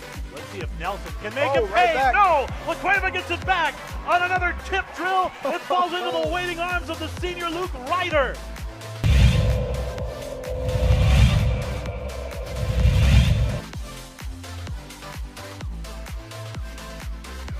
Kick is up. It will bounce into the arms of Daniel Garcia, and Garcia explodes through the middle. He dodges Castro, and Garcia will run that one back from about the 17-yard line. Call that one an 83-yard touchdown rush.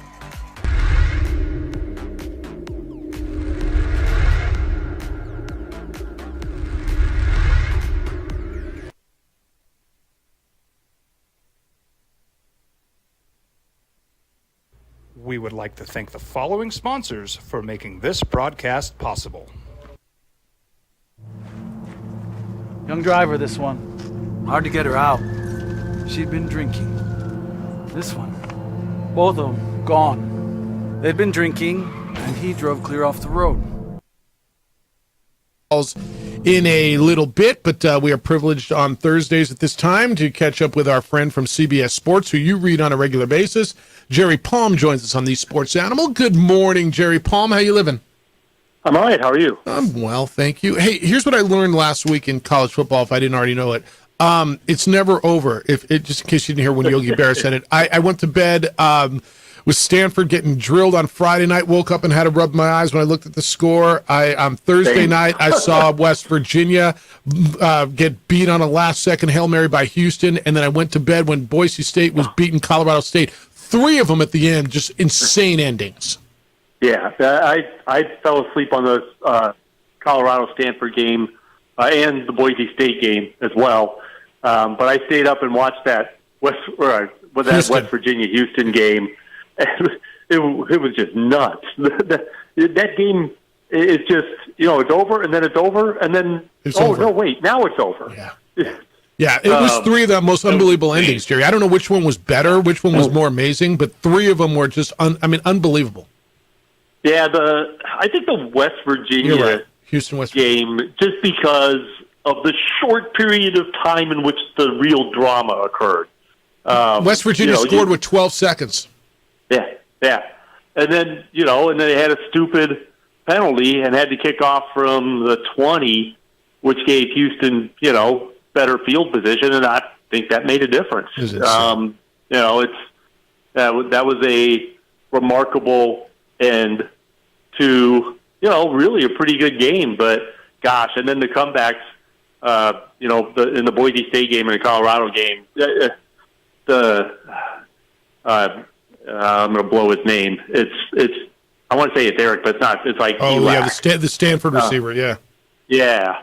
Ayo Manor, I think. Anyway, 294 yards receiving? That's all. That's like a month. That's all for good receivers. Yeah. That's what a game that guy had. Yeah, I don't know if you're on our mailing list for the Isleta New Mexico Bowl newsletter that goes out every week, but in there I quoted my daughter on it. We're watching, and she just said, "Dad, college football's awesome." I'm like, "Yeah, it really is." Yeah, it was this week, and it is most weeks. And we didn't even talk about Washington. Yeah, I was Oregon. going. Yeah, and Washington, Oregon lived up to everything it was supposed to be too, and that was huge, and it sets Washington up. And I mean, I don't know if you got them in a playoff moving forward, but it sets them up. I don't have anyone from the Pac-12 in the playoffs because I still think they're going to beat each other up. But I have Oregon as the champion, and it's funny. I've been getting grief for this because I did the same thing with Texas. I think those two teams are close enough together. They're pretty evenly matched that I don't think one is going to beat the other twice. And in particular, the Texas-Oklahoma situation, that's two neutral site games. I agree with that. The Oregon-Washington game, Oregon will not have to play the second game at Washington if it happens. Now, there are other good teams in that league that could really mess this up. But if that game comes about again, that's a neutral site game instead of a home game for Washington. So that's another little bit of an edge for Oregon. So I actually have Oregon and Texas in my projections as conference champions. I have Texas ahead of Oregon right now. I'm not sure how much I love that. Jerry Palm, CBS Sports, is with us on the Sports Animal. Well, it gets going bright and early on Saturday. Penn State at Ohio State. What do you make of that matchup? Yeah, it's funny because you think of Ohio State and you think of explosive offense, and they've had moments this year where the offense has been pretty good. But really the defense has been, I think, the better unit. And they've had some injury problems with the skill positions with Ohio State. It didn't hurt them last week at Purdue because it just overmatched them. But, it'll be interesting because Penn State's one of the best defenses in the country. You could even argue the best defense in the country. And Ohio State's defense is outstanding as well. So this could end up being really a low-scoring game. And I like Ohio State at home. It'll be the first time that Drew Aller has played, in a hostile environment like this. Penn State has really taken the first half of the season off in terms of their schedule, except with the exception of Iowa, which Iowa's got no offense, and that was 31-0. 31 points against that defense is pretty good, but that they just wore it down because they were on the field the whole game. But they won't be able to do that to Ohio State. And Ohio State has been on the road in a hostile environment, winning at Notre Dame, McCord leading the comeback at the end. So I like Ohio State. I'd like them at home probably anyway, but I think the experience factor with two new quarterbacks, I think the experience factor actually favors Ohio State. Jerry Palm, CBS Sports, joining us here on the Sports Animal. Tennessee at Alabama. What do you like in that matchup? I like Alabama. I think their quarterback is better. They're both, they're both more defensive-minded than offensive-minded, unlike last year when they scored about 700 points between them.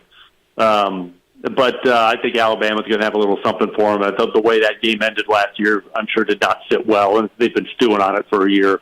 And now they get Tennessee at home, and I like Alabama, and I think it'll be a comfortable win, but not a blowout by any means. But Tennessee's only played, I think they've only played one game on the road this year, and got killed at Florida, and they haven't really shown that they can play on the road. But one game is not a great sample size.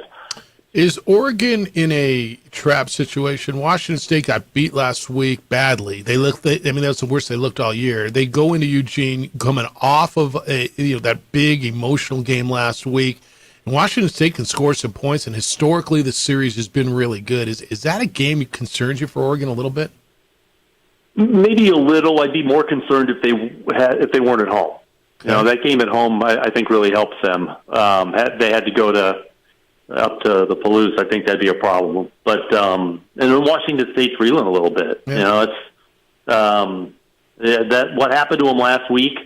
That's kind of an anomaly. Yeah. But it also is an indicator that things aren't quite right. So, and that's their second straight loss. I believe it is. Yeah, they got beat by Arizona last week and UCLA the week before. Yeah. Yeah. Are they healthy? I don't know that they are. Yeah, so it's I don't know. I like Oregon. Oregon still has a lot to play for. All right. I like the Ducks. Did you catch Air Force Wyoming? Air Force loses their starting quarterback for a while. They got the big one against Navy. They always say the Commander-in-Chief trophy is the number one goal for them. I wonder if it's a little different this year because Troy Calhoun's got that team right now on pace to be the Group of 5 representative in a New Year's Six Bowl. They look good. And look, I think Wyoming's pretty nice too. But the way Air Force runs the ball, even with a backup quarterback, what do you think of them?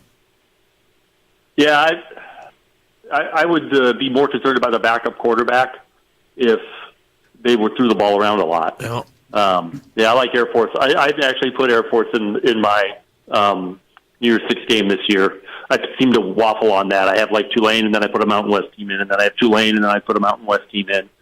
I think how long is their quarterback out? Do we know? No, a few weeks. They say, and it's really it's not season ending. No, but it's interesting what their schedule is. Right, they're going to get 2 tests at the end. They got Navy this week, Colorado State. They get Army at home, and then they go to Hawaii, and they end with a UNLV team who I think is actually pretty good. Might be the second best team in the league. And then they finish at Boise State. It'll probably be cold up there. And then assuming they get into the championship game. I mean, Arizona's in Colorado Springs, so I don't think cold's going to be a big deal. Fair enough. Yeah, I like Air Force.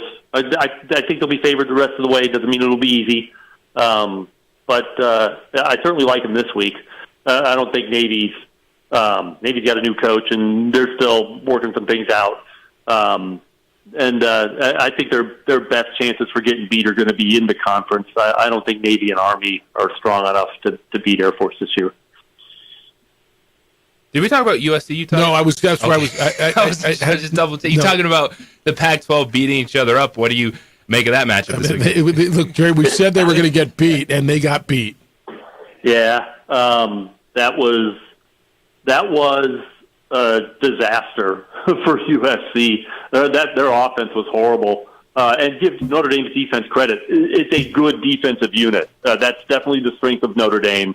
But they really made Caleb Williams uncomfortable. And now they're going to face a defense that's every bit as good as Notre Dame's and one that has had success. I mean, they've won 3 in a row in this series.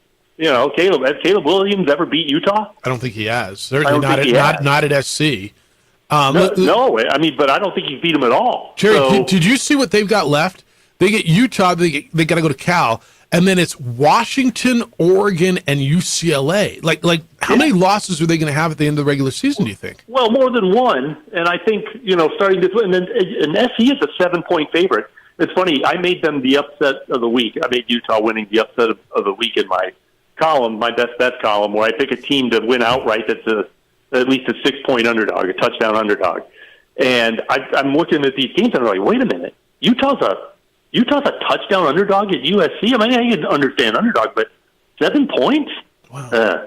I like Utah to win outright. I just think they're better, and I think their defense is going to continue to frustrate that offense. And I'd like them better if they had Cam Rising, but they don't. I don't think they're ever going to. So, and they're managing without him. So I think they'll manage one more week anyway. And they play defense too. I mean, they play. Yeah, but that's the thing. When you're a really good defensive team, and that is a really good defensive team, you always give yourself a chance. Yeah.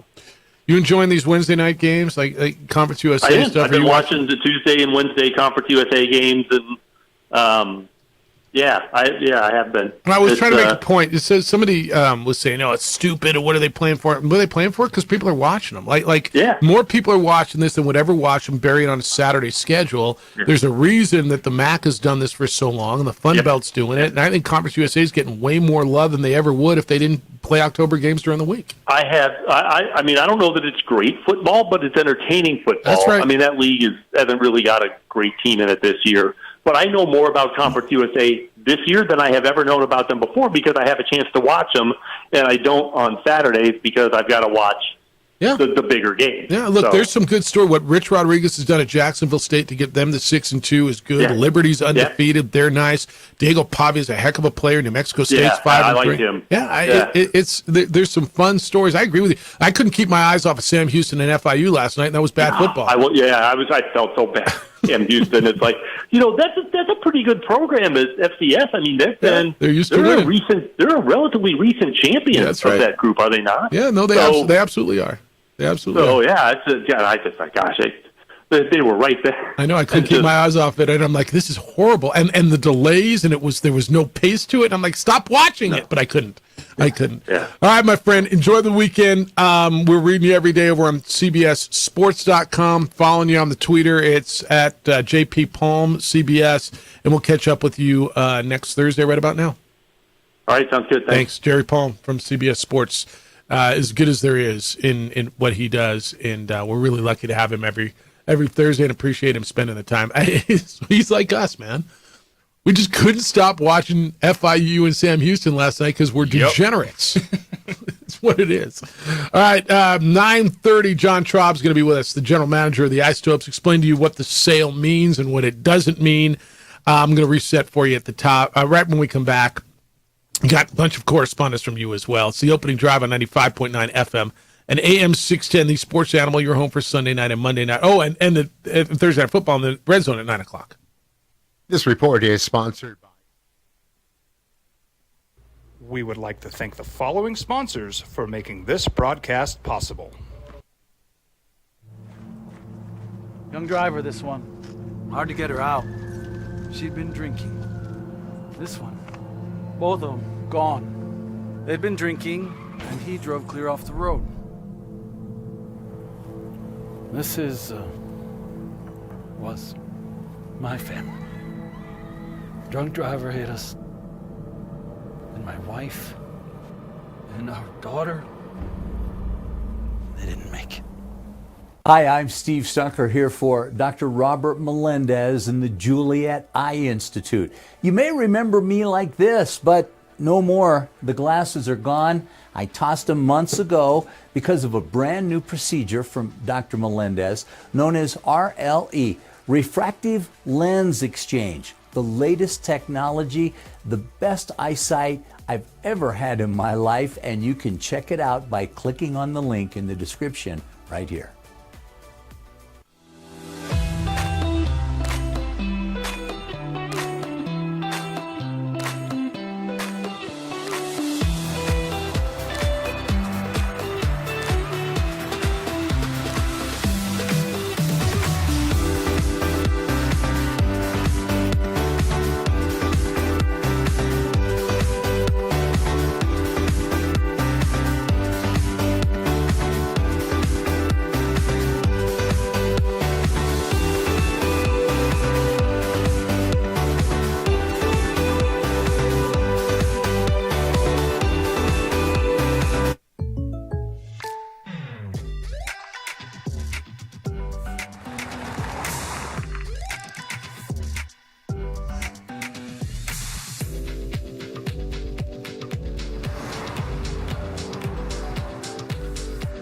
For your surprisingly great rates, contact your local State Farm agent today.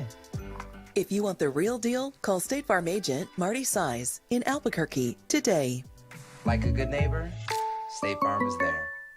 Don't sacrifice quality and flavor when you're in a hurry.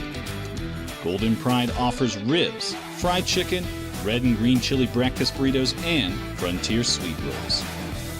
4 great locations, or visit us online at goldenprideabq.com. Golden Pride Barbecue Chicken and Ribs are proud supporters of ProView Sports.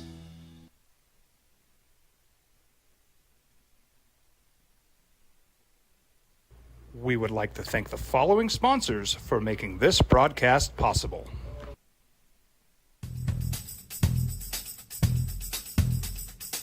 International Protective Services is a proud supporter of ProView Sports and New Mexico Youth Athletics.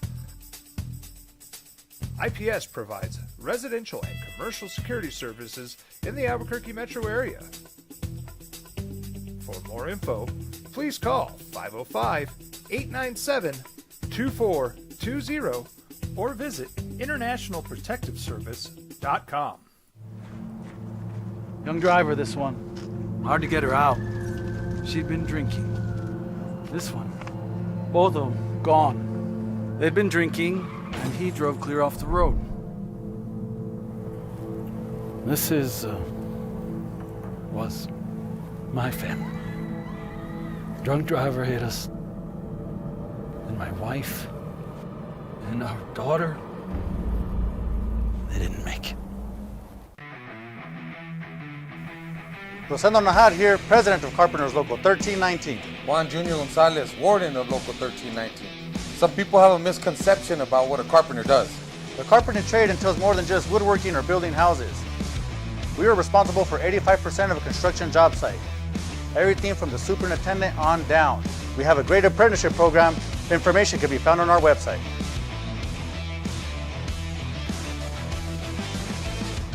Here at Clark's Pets, we understand your pets. We take meticulous time to find out more about them. Dig deep into their world to understand their needs. We do research for knowledge of each pet, so you can trust Clark's Pets to provide you the best products and service for your pets, because we work hard to understand all of their needs. Clark's Pet Emporium, your pet's second best friend. Hi, my name is Daniel Chavez, and this is my business partner, David Chavez. We are the owners of Indeed Safety. Indeed Safety is a local safety consulting company helping our clients with their safety needs for their projects. One of the things we pride ourselves as a construction safety company is helping our men and women in construction get home safe every day to their families. Indy Safety is a proud supporter of ProView Network.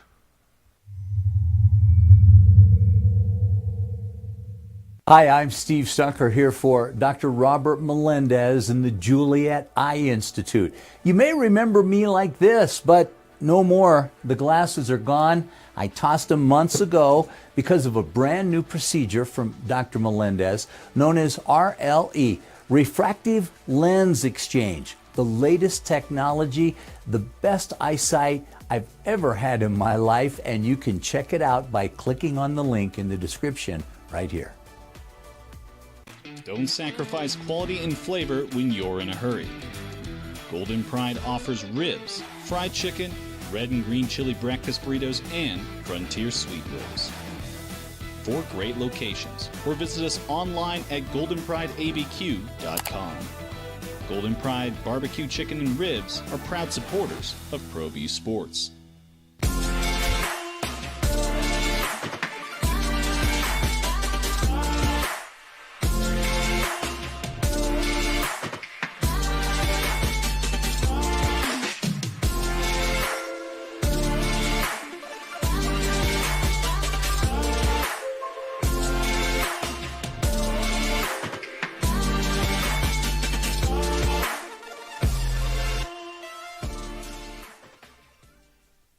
Here at Clark's Pets, we understand your pets.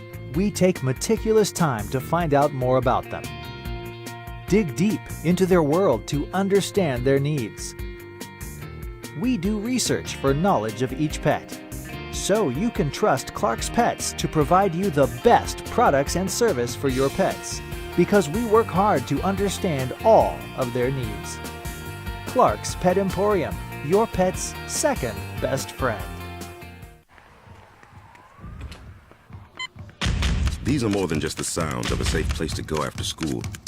These are the sounds of interest being ignited and of mentors making an impact. At Boys and Girls Clubs, we don't do just one thing. We do whatever it takes to meet the needs of every kid who comes through those doors. Because whatever it takes is what it takes to build great futures. Great futures start here.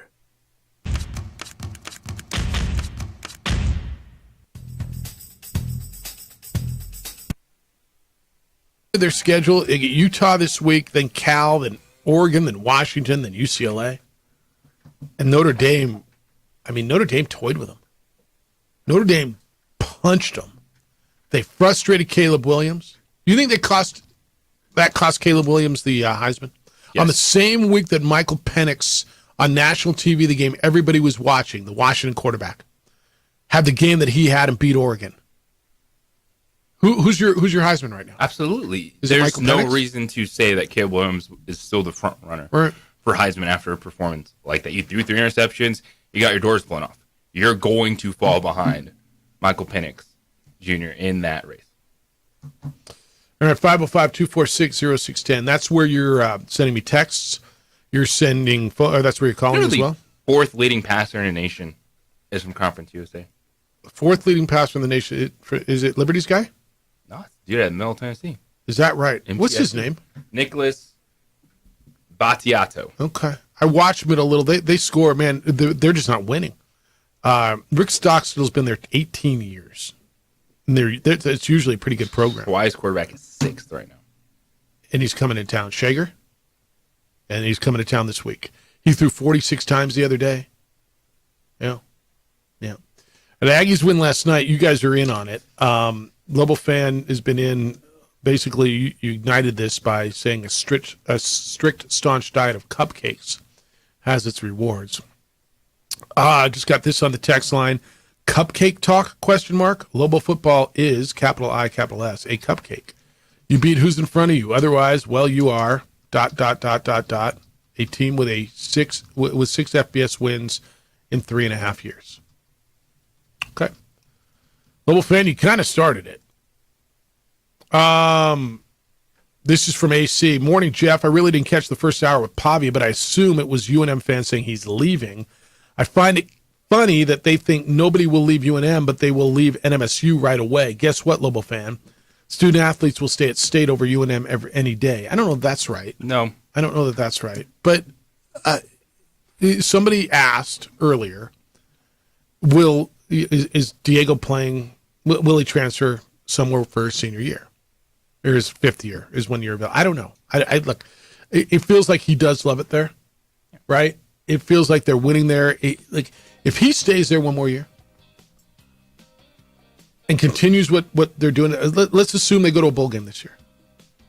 If he takes him to 3 straight bowl games, he's a freaking legend forever. Yeah, but checks. NIL. Yeah, and I don't know what his NIL deal is. I have no idea. It's not, I don't like being here. I wouldn't want to play here. It's, hey, there's an opportunity. A dude's giving me $200,000 to play this season. To go somewhere. Yeah. And is that a possibility? And that's the world we're in. And that's where that came from. All right, we're going to get into the NFL Red Zone next. John Traub, the Isopes general manager, is going to be with us at 9:30.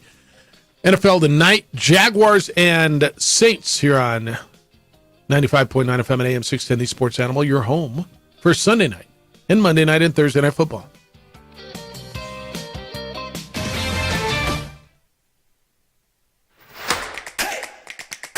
Albuquerque's leader in sports is ProView. From pros to prep, all your favorite action.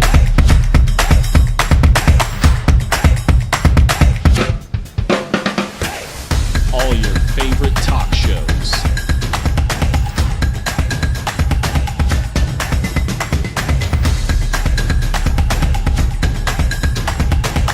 Find it on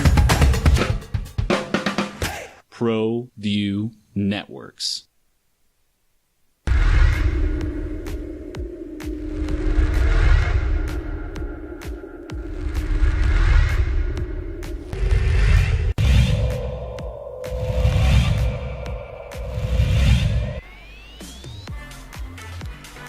Olivas going to the corner of the end zone. Nice grab there by Josh Jackson, and that's going to be a touchdown, El Dorado.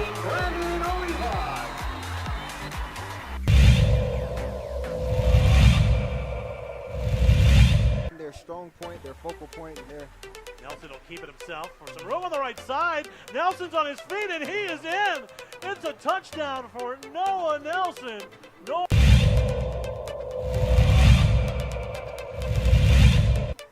Sliding, they slid out of going out there. Linebacker, they're going for the big gutter play. How did he hold on to that, Ethan Olguin? My goodness, a 32-yard bomb.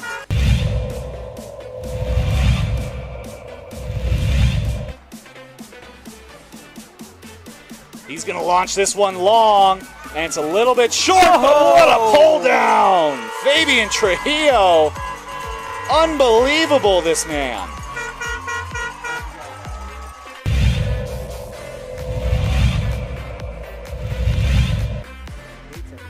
Dyer, back to pass. Pressure, gets out of it nicely. On the sideline, got an open man. It's Lambrana. Cheeto made one miss. Cuts back up the middle. Another cut to the right, and he's all the way down at the 10-yard line. Is that Sweet Pete Jr.? Right? That's Sweet Pete Jr. right What there. a move there by Cheeto Lambrera.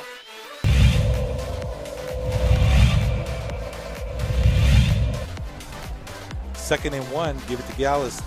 Once again, he evades one tackle, evades two. Breaking into the open, there's a block. Bye-bye.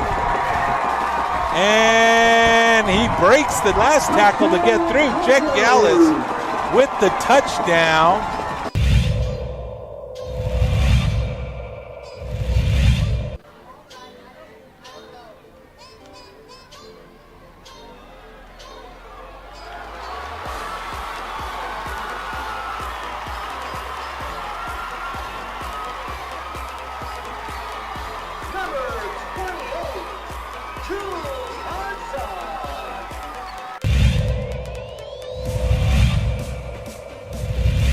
Happy with his defense so far. Vukovic, and that ball is ripped up. Bernalillo will have this ball at the 1-yard line.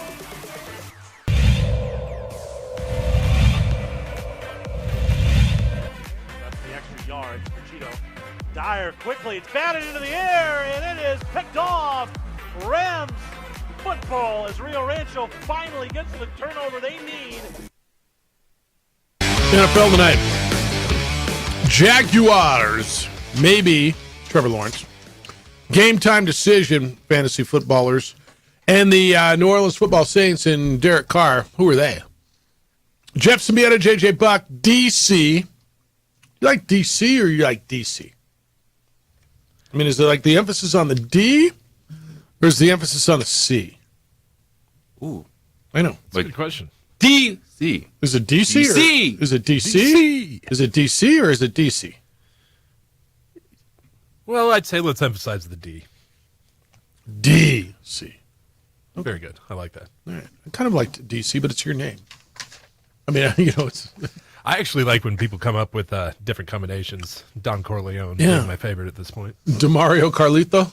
Hey, that counts. Yeah, that counts. All right, you want to go into the DC NFL Red Zone? Yes, sir. Let's go. How much you want to make a bet I can throw a football over the mountains? Are you crazy? I'm saying you're a football player. Oh, yeah. I'm going to Tom Brady this game. You're in the Red Zone with Jeff Symbieta and JJ Buck. Let's go, baby! It's first and goal. All right, we talk a lot about defense on the show, but we do not bring up the Jags often. And since they're playing tonight on our station, we probably should. So Jacksonville has been stout against the run this year, holding Deion Jackson to 14 yards, Zach Moss to 21, the entire Bills ground game to 29, Damn, Devin dude. Singletary to 41, and Isaiah Pacheco to 70 yards on the ground. So I'm going to read a few of these prop bets for the Saints offense tonight. Then you tell me over or under and give me a reason why. Alvin Kamara, 50.5 rushing yards.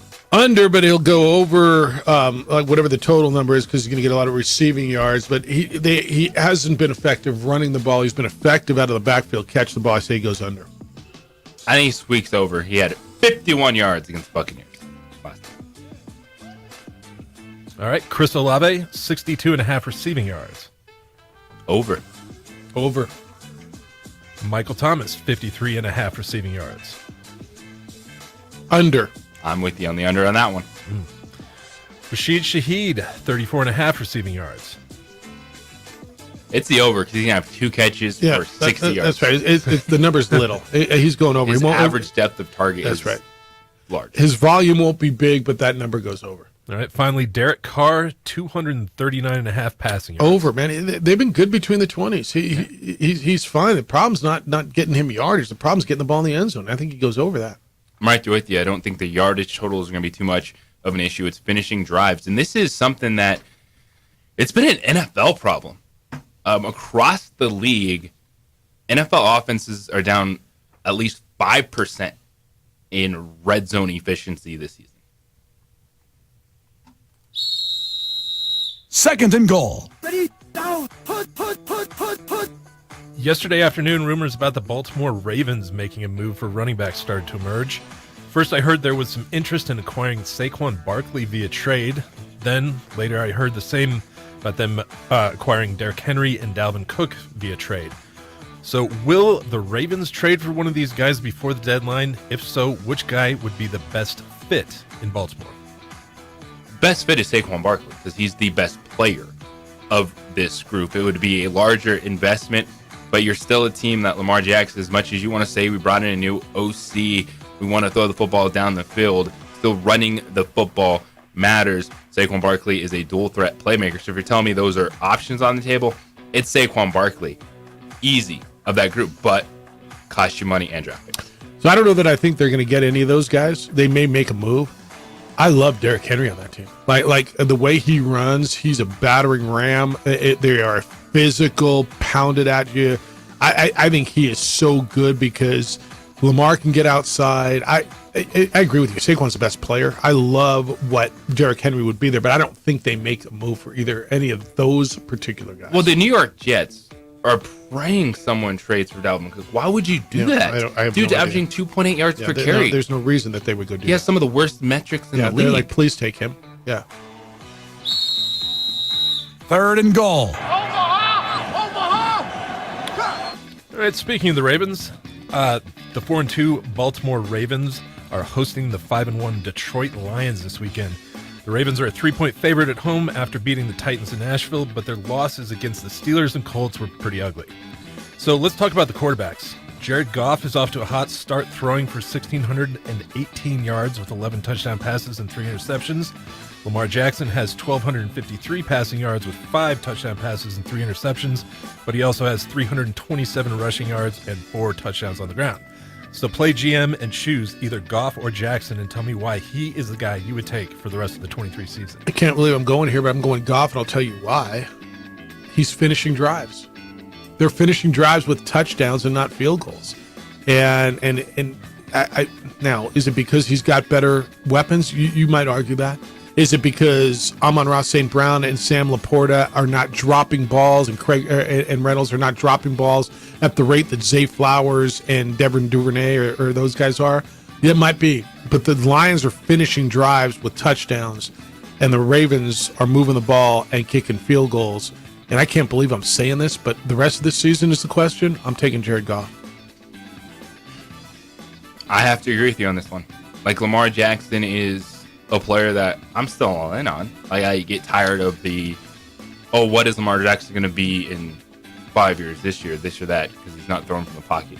But I also look at the fourth quarter performance, and that has been really frustrating for Lamar Jackson. Not just not finishing drives, but fourth quarter turnovers.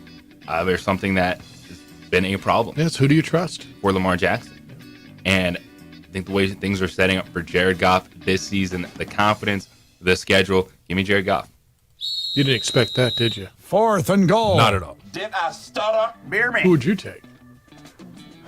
We'll have to get back to that one. All right. The Eagles and Dolphins both enter their matchup on Sunday Night Football, sitting on top of their respective divisions at 5-1. Right now, the Eagles are a 2.5-point favorite at home, despite losing to the Jets last week, while the Dolphins scored over 40 points for the third time this year. So who wins this potential Super Bowl preview and why? The Miami Dolphins. I think the Miami Dolphins are a team that if you accidentally forget to talk about them, people call you clowns, but they're in that conversation of best teams in the NFL. And we talk about power rankings and who do you trust. Miami, that offense I'm all in on it. Defensively, it's going to be fun to watch them have a chess match against that Eagles offense. And I'll give them the advantage, a big road win for Miami. Let's go. So I go Miami too, and I might not do it in December or January, but I'll tell you why I'm going now. They're playing better. Miami's just playing better right now. Now, do I think they're peaking? I don't know. I think Philly's going to get better. I might even trust Philly more in the long run. If you ask me who do I think of those two has a better chance to get to the Super Bowl, I might go Philly. But right now, this week, who do I like? I like Miami because I think they're playing better.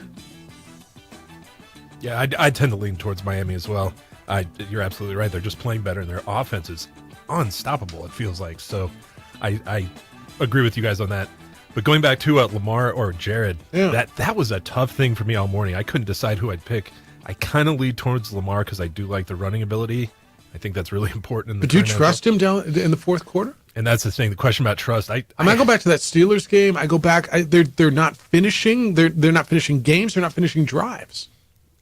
I know. And if we're just talking about trust, I think I do trust Goff more. So it is a very tough question. No, but I'll play the way JJ likes to look at it, and which I respect. If Lamar was with the Lions, would he be better? I mean, look, Lamar's been frustrating as all get out to watch this year because there's so much time. I thought this was the year he got paid. Let's go. Now it's all on the line. You got your money. You go. And he hasn't been that dude. Now, the drops have been insane. And I don't know what the stats are. I don't know where to find. Are there stats on drops? If Baltimore drops more balls than anybody else. But, I mean, you just look at, there have been so many balls that he's put in the right place that dudes just haven't caught. But the bottom line is the bottom line, right? They're not finishing. And that's why I'll take Goff.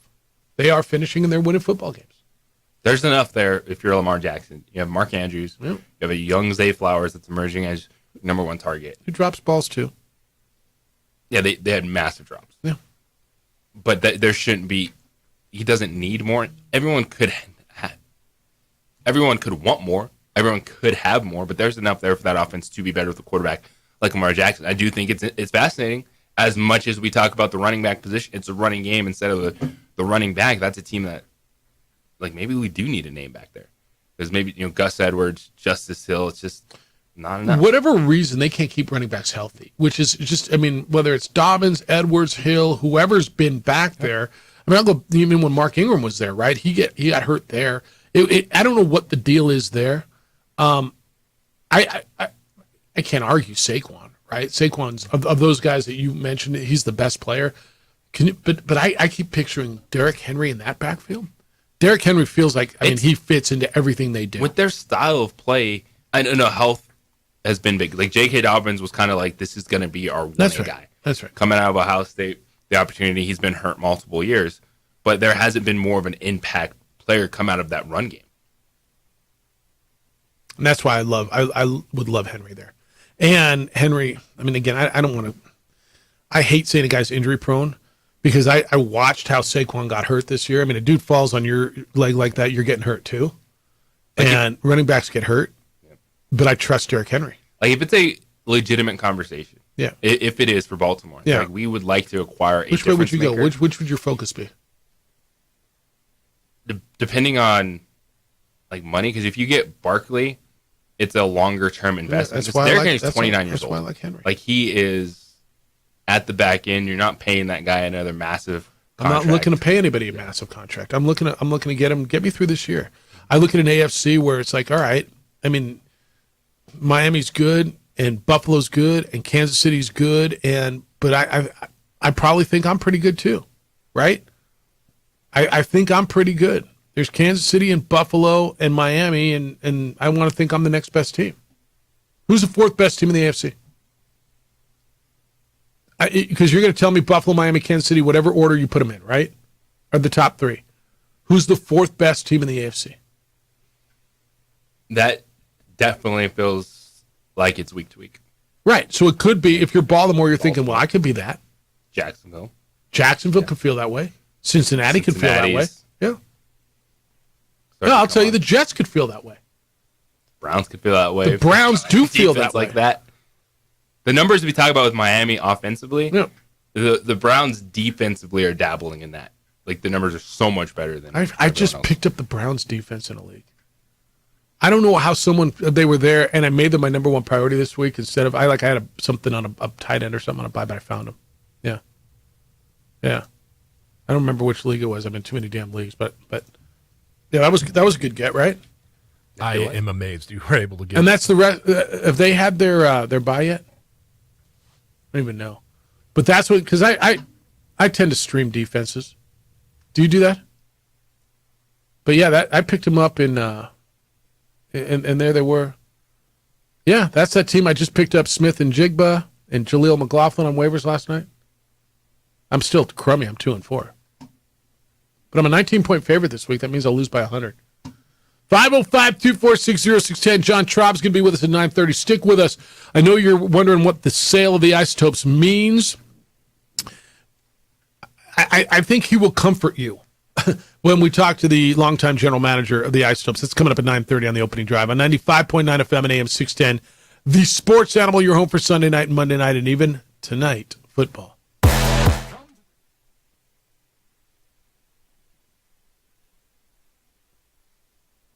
We would like to thank the following sponsors for making this broadcast possible. Young driver, this one. Hard to get her out. She'd been drinking. This one. Both of them gone. They'd been drinking, and he drove clear off the road. This was my family. Drunk driver hit us. And my wife and our daughter, they didn't make it.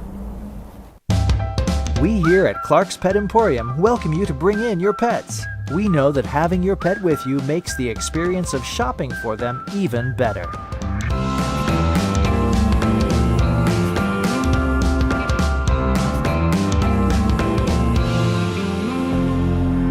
And we welcome you to bring your kids also.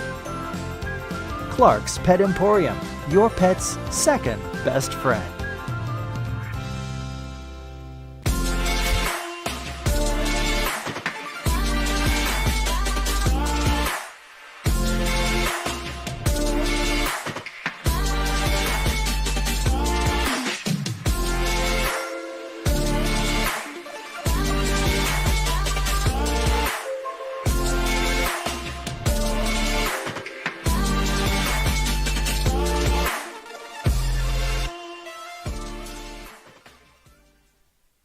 These days, it's important to know people and businesses you can trust. There's a lot of places where you can buy a vehicle, but there's only a few local dealerships where you'll find honest people who have your best interests in mind.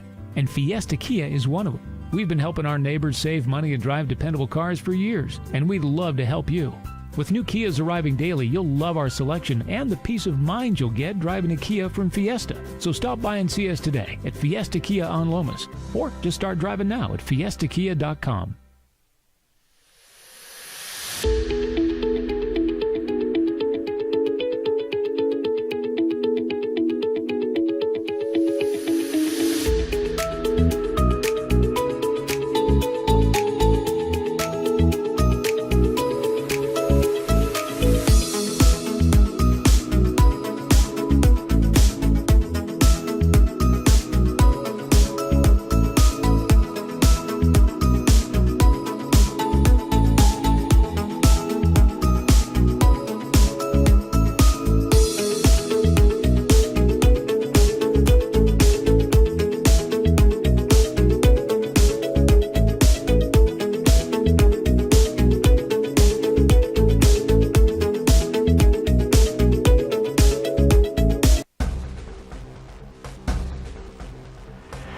Burglary takes place in the United States approximately every 15 seconds. International Protective Service is your answer for commercial and residential security in all of Albuquerque. IPS will work with your monitoring company for fast, reliable response times. You can rest easy knowing you, your family, or your company is watched over by International Protective Service. Call International Protective Service today. Albuquerque's leader in sports is ProView. From pros to prep, all your favorite action.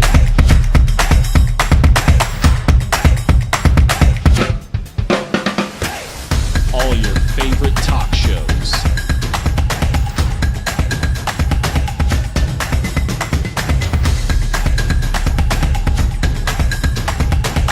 Find it on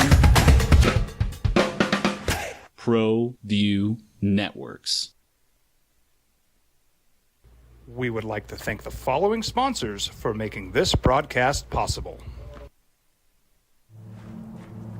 Young driver, this one. Hard to get her out. She'd been drinking. This one.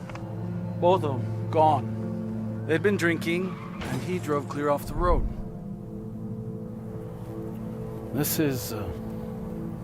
was my family. Drunk driver hit us. And my wife and our daughter, they didn't make it. Hi, I'm Steve Stucker here.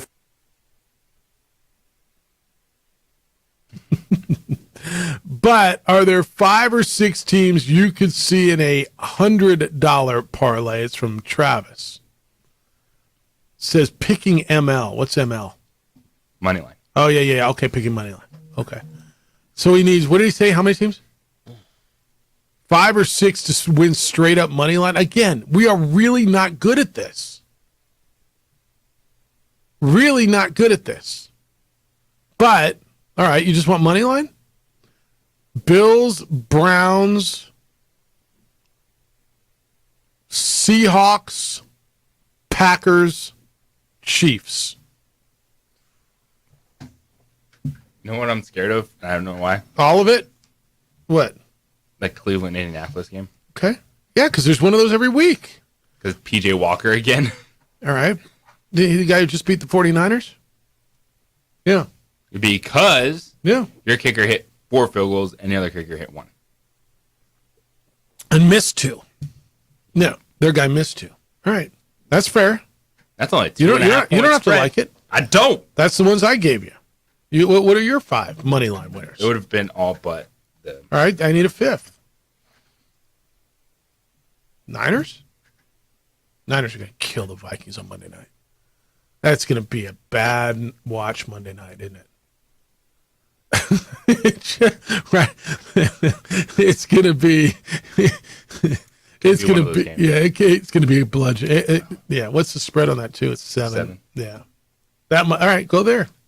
Every game the Vikings have played this season has been a 1-possession football game. Yeah, it might not be. I'm just saying. All right. So what do you guys like? You Brock got 5? Purdy revenge game. You got 5 money line for games? himself. Brock Purdy money revenge game? Like, I'll show all of you. Yeah. My kicker can't kick. What do you got?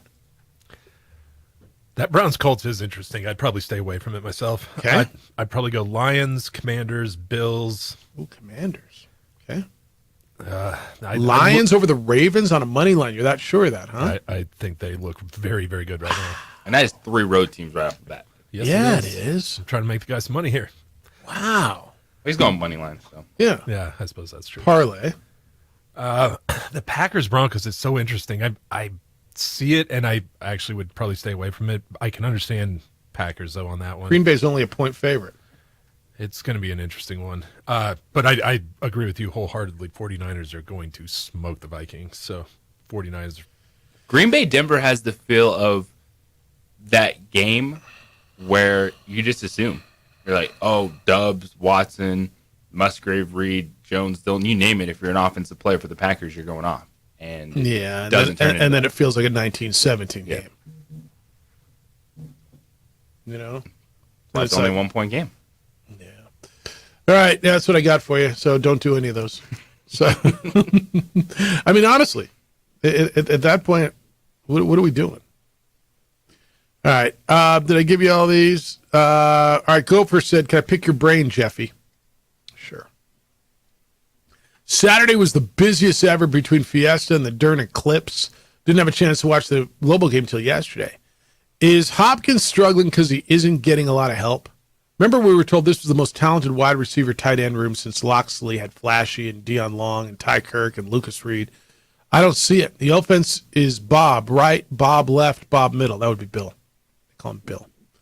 All right, that's not really the offense. In fact, in the first half, Dylan Hopkins had 10 completions to 10 different receivers. Did you know that?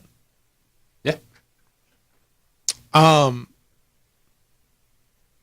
You and I just had this conversation off the air, didn't we? Are the receivers talented? I think Hickson is good. I really like what Caleb Medford is becoming. I might like DJ Washington a little bit more than you do, just potential-wise. I'd like to see him, go up and get it. They got 6 tight ends listed on the depth chart. I'd like to see them throw them to more. I don't know. It's not part of the passing tree. Yeah.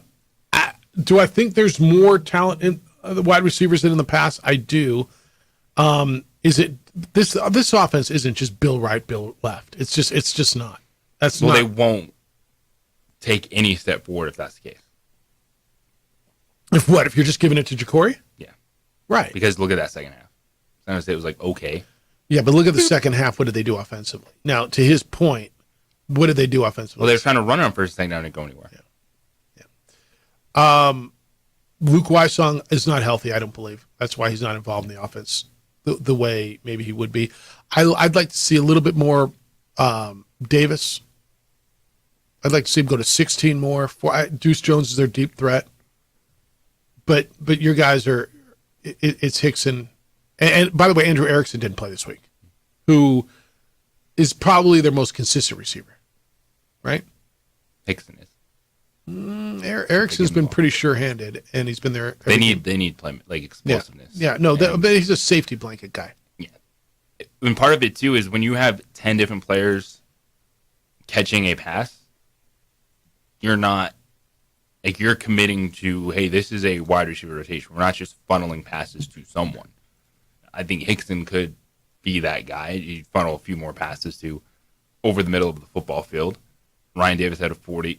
yard reception. At this point, it's just about finding consistency. Like, if they call your number, go make a play. Yeah. All right. When we come back, new ownership for the Isotopes. What does it mean? What does it not mean? And will you even notice a difference?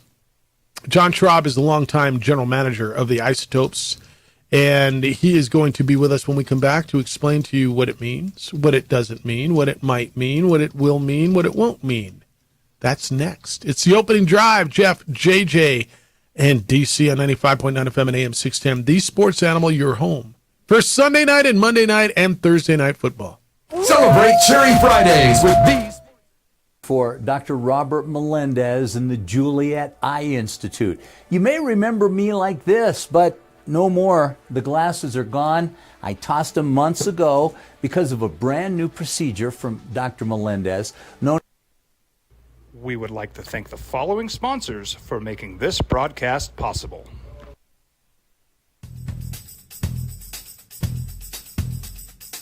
International Protective Services is a proud supporter of ProView Sports and New Mexico Youth Athletics.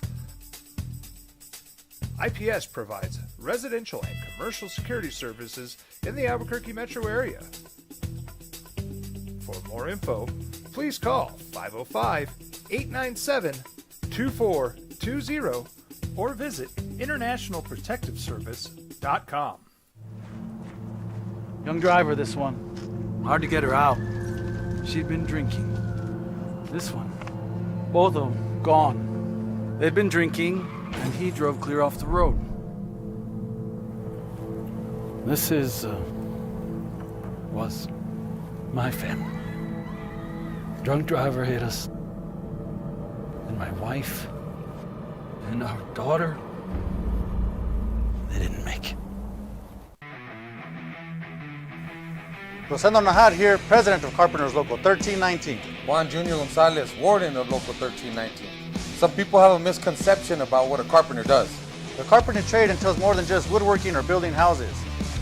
We are responsible for 85% of a construction job site. Everything from the superintendent on down. We have a great apprenticeship program. Information can be found on our website.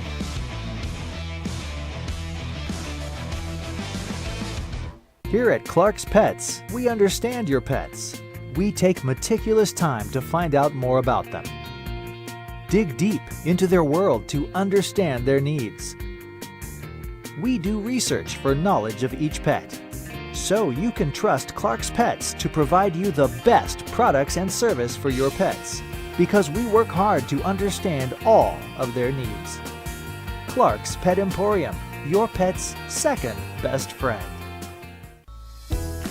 Hi, my name is Daniel Chavez, and this is my business partner, David Chavez. We are the owners of Indeed Safety. Indeed Safety is a local safety consulting company helping our clients with their safety needs for their projects. One of the things we pride ourselves as a construction safety company is helping our men and women in construction get home safe every day to their families. Indeed Safety is a proud supporter of ProView Network.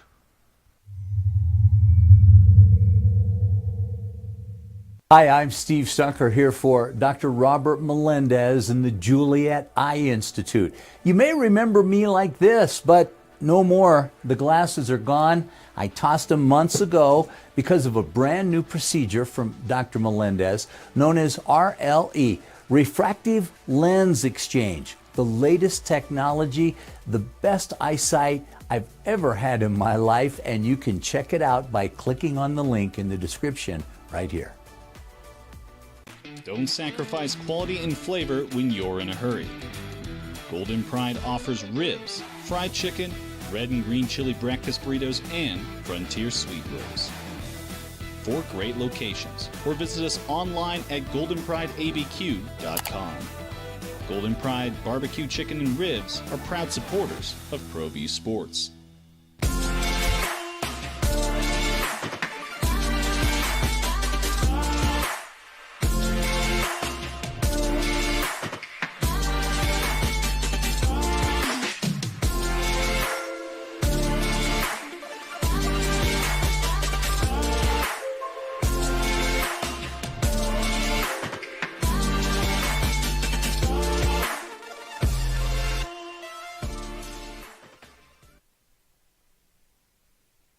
are they going to move the club? It never even dawned on me, and I know people were, they're moving. And I guess fans around here have been burned by that before. Why would you move them out of that park in this market where they're supported so well and run so well? John Traub is the general manager of the Isotopes. He will remain the general manager, and he joins us on the Sports Animal. How are you, my friend? Good morning, Jeff. How you guys doing? We're good, thank you. So I know this has been in the works for a while, so it probably didn't come as a surprise to you. Ken stays on, Ken Young, the longtime owner, as a consultant. But what, for your common fan who sits in Section 108 or 302, what does it mean to them? Well, to put it bluntly, Jeff, had we not made an announcement the other day, I don't think anybody would notice anything, because it really, from an operational standpoint and the day-to-day and the fan experience and the customer service that we're going to provide and continue to provide, it's status quo. It's business as usual. The entire staff is staying in place. Ken Young is staying in place in terms of his involvement with the team, and our staff. I would put our staff up against any of them in the industry. I love our staff; they do such a great job, and so from a fan standpoint, they don't need to worry about the team moving or anything in a negative fashion whatsoever. So then the next, and I've tried to explain that to people, right? And someone the way you did, and they said, well, then why? Then why did he sell it? And I think Ken's got so much going on, and this was an opportunity. I mean, and I know you've been asked that too. Well, then why? Well, the answer to that is kind of twofold, I guess. One, Ken and his investors. Ken is not the only owner of the ballpark. He's the managing partner. The managing general partner and the president and the face. But there's about 15 or 16 different partners or so that he's had with him for 20-plus years. And a lot of them are aging, including himself, getting into their later years. And just from an estate planning standpoint and whatnot, they thought it was time to start, pulling away from some of these investments. And then on top of that, the team, Ken and his group, got a good offer from Diamond Baseball Holdings, and it was just a matter of timing. So and Ken also wanted to sell the club to whoever it was going to end up being, ultimately going to be owning the franchise. He wanted to make sure that they were keeping the franchise in Albuquerque and that they understood what a great baseball community Albuquerque is and what great support this franchise has always had. And they wanted somebody who was going to be committed to keep on keeping on, and they have done that. Well, it's a lot different. That's a long answer to the why. Yeah, it's a lot different than it was 23 years ago when the Dukes left, and you got a whole different set of circumstances. He's John Traub, the general manager of the Isotopes, with us on the Sports Animal. Well, John, this, of course, means you guys are going to be able to go after Shohei Ohtani this offseason, right? With all that new money. All that money. Yes, JJ, you know exactly how minor league baseball works. We're going to be doing that. No, we're not doing that. You're not? In case people don't. Why would you not? Come on. You can't tell me. I thought you want to win. We do want to win. But unfortunately, we don't have a lot of it say as to what happens with the roster. Well, one of the things in the story, too, was more events in the ballpark. And you guys already have your hands full throughout the summer with everything that goes on. But we know the Savannah Bananas are coming in, maybe some more stuff in the off season.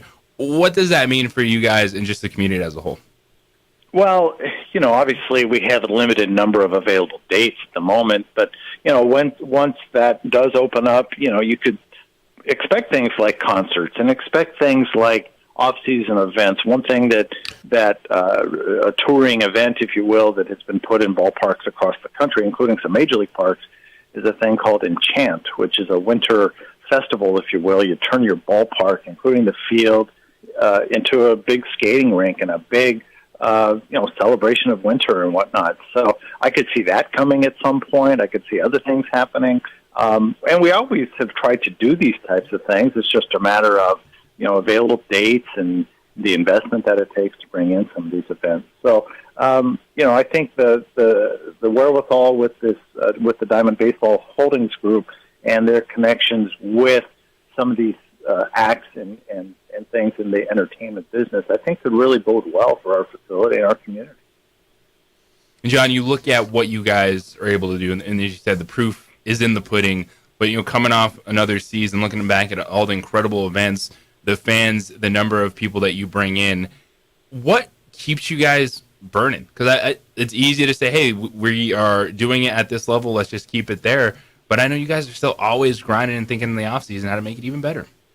Well, you have to, JJ. I mean, if you get complacent and if you just said, yeah, we're going to just keep on doing, the same old, it would kind of get stale. It would kind of get boring. We know what the tried and true is, but our staff is so good and so creative and saying, hey, what can we do here? How can we make mariachis better? How can we make just an ordinary Tuesday night in April better? That type of thing. And we listen to the fans. I think that's a really important thing. And we see how trends are, and we see how technology evolves, and we see just that overall fan experience. And one of the strengths of our staff since day one has been to remember what it's like to be a fan and ourselves, because we've all traveled. We've all been to games and concerts and restaurants and other venues.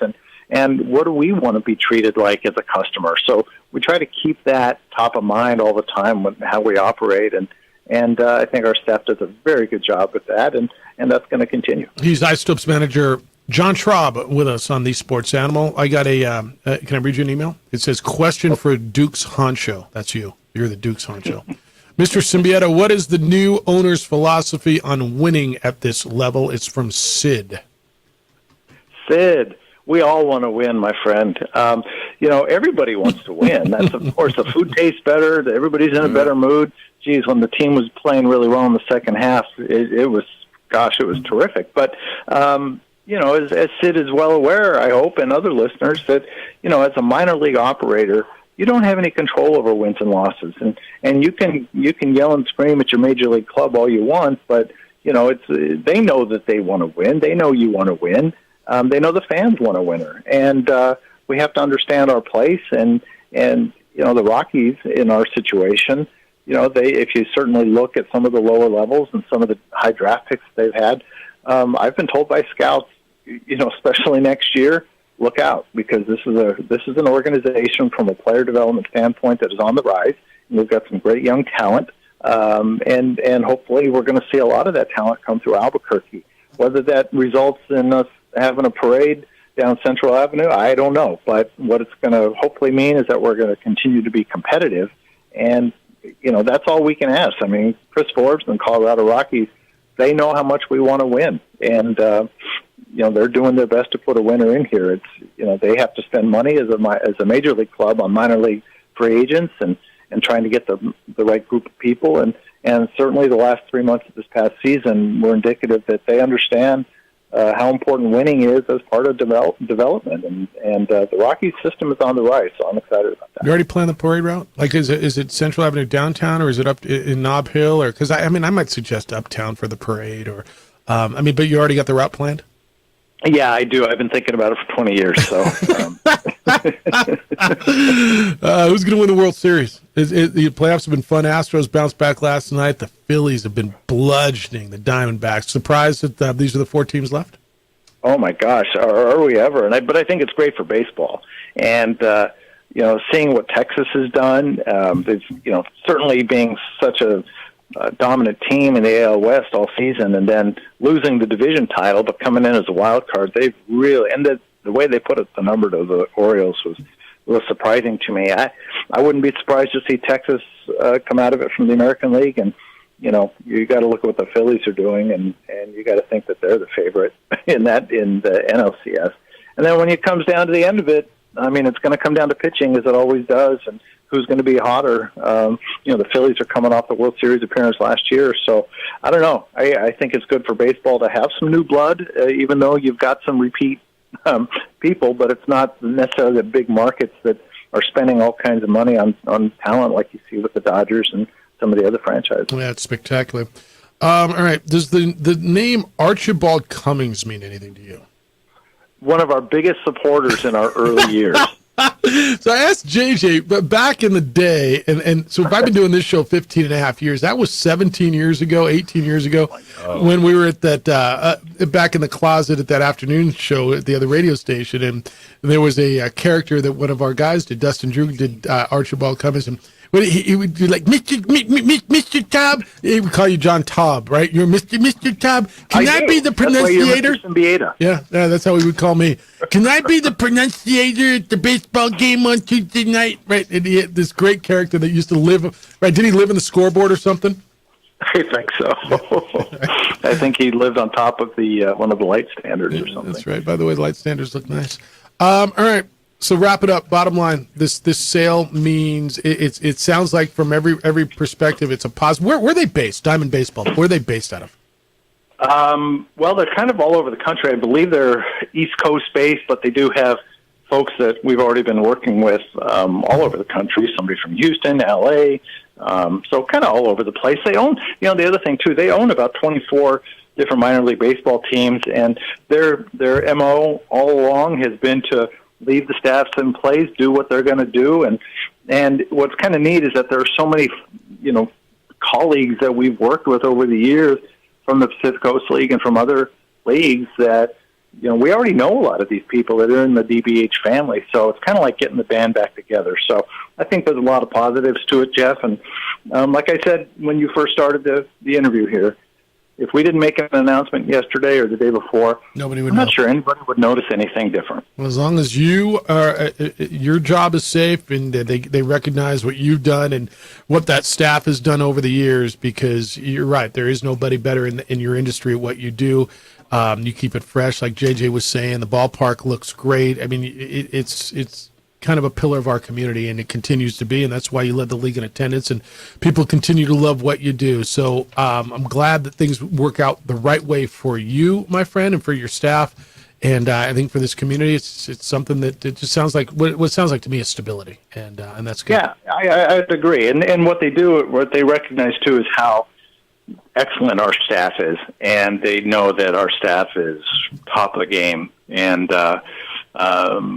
it's going to be excellent. And the fans who have gotten to know the people in the front lines, we're all still going to be there. So it's a great thing, and we have our Fall Classic viewing event next week with the season ticket holders and suite holders and whatnot. And they're going to see the same old faces, and it's going to be the same great event it always has been. As it should be. Yeah, so everything's good, Jeff, and I appreciate you reaching out. I appreciate all the support that you guys have always given us, and I'd be remiss too if I wasn't, if I didn't take a moment to thank Ken Young and his partners for the stability and the leadership and the mentorship that they have provided. But again, Ken's not going anywhere, so I have a chance to say thank you once again to him in person throughout the season. Right. Be well, my friend. We'll see you next week. Be well. Thanks. Take care. John Chaub, General Manager. That's Mr. Taub, the General Manager of the Albuquerque Astros. All right, so hopefully that answers your questions. He says if we didn't make an announcement, you'd never know the difference. So it's where we are. All right, we'll wrap it up when we get back. I'll get you set for Thursday Night Football. Everything you need to know as you go through your day. That's coming up next is, it's important. You know what everybody's talking about, right? It's a big deal. We'll do that on 95.9 FM and AM 670. Sports Animal, you're home for Sunday night and Monday night and Thursday Night Football. Hey, believe it or not, I know it's going to be 80 today. The cold winter weather's coming, and it's probably coming pretty quickly. And it's not always very kind to your vehicle. Give your car the protection it needs with a visit from On the Spot Automotive Detailing. I'm telling you, I strongly recommend them because not only do they offer great detailing services, but their ceramic coating and paint protection film work like magic. I'm talking no more mud, dirt, and water stains. Their protective layering helps prevent UV oxidation damage to your cars, and the paint with an opportunity to get a lifetime warranty. You can't go wrong. It's On the Spot Automotive Detailing. They also offer window tint services for your vehicle, and it is a great gift. We're getting into gift-giving season, aren't we? Might even be this weekend. Might be gift-giving season. I'm just saying. I got a big birthday in my office this week. I'm 98% sure I'm giving her On the Spot Automotive Detailing. For everything that Monica does for me at the Isleta New Mexico Bowl. Did I say that out loud? She's got a birthday tomorrow. It's her birthday tomorrow. We're celebrating. Visit OTSDetailing.com for more information, and you can book there. OTSDetailing.com. This is Boomer Esiason with the CBS Sports. We would like to thank the following sponsors for making this broadcast possible.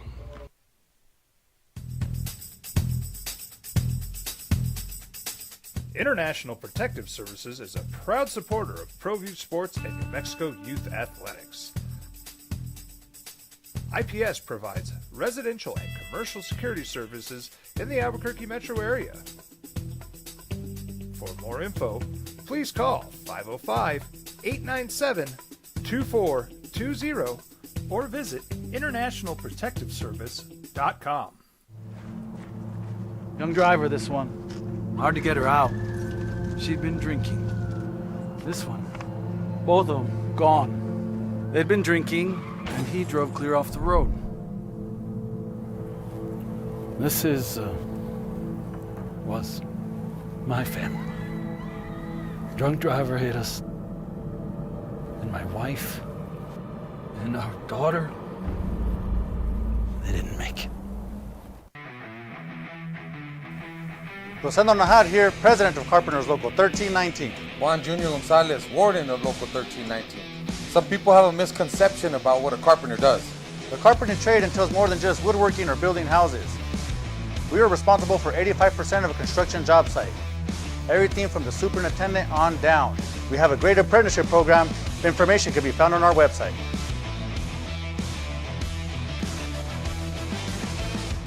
Here at Clark's Pets, we understand your pets. We take meticulous time to find out more about them. Dig deep into their world to understand their needs. We do research for knowledge of each pet, so you can trust Clark's Pets to provide you the best products and service for your pets, because we work hard to understand all of their needs. Clark's Pet Emporium, your pet's second best friend. Hi, my name is Daniel Chavez, and this is my business partner, David Chavez. We are the owners of Indeed Safety. Indeed Safety is a local safety consulting company helping our clients with their safety needs for their projects. One of the things we pride ourselves as a construction safety company is helping our men and women in construction get home safe every day to their families. Indeed Safety is a proud supporter of ProView Network.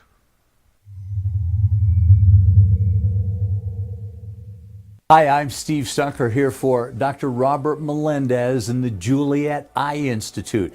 You may remember me like this, but no more. The glasses are gone. I tossed them months ago because of a brand new procedure from Dr. Melendez known as RLE, Refractive Lens Exchange. The latest technology, the best eyesight I've ever had in my life, and you can check it out by clicking on the link in the description right here. Don't sacrifice quality and flavor when you're in a hurry. Golden Pride offers ribs, fried chicken, red and green chili breakfast burritos, and Frontier sweet rolls. 4 great locations, or visit us online at goldenprideabq.com. Golden Pride Barbecue Chicken and Ribs are proud supporters of ProView Sports.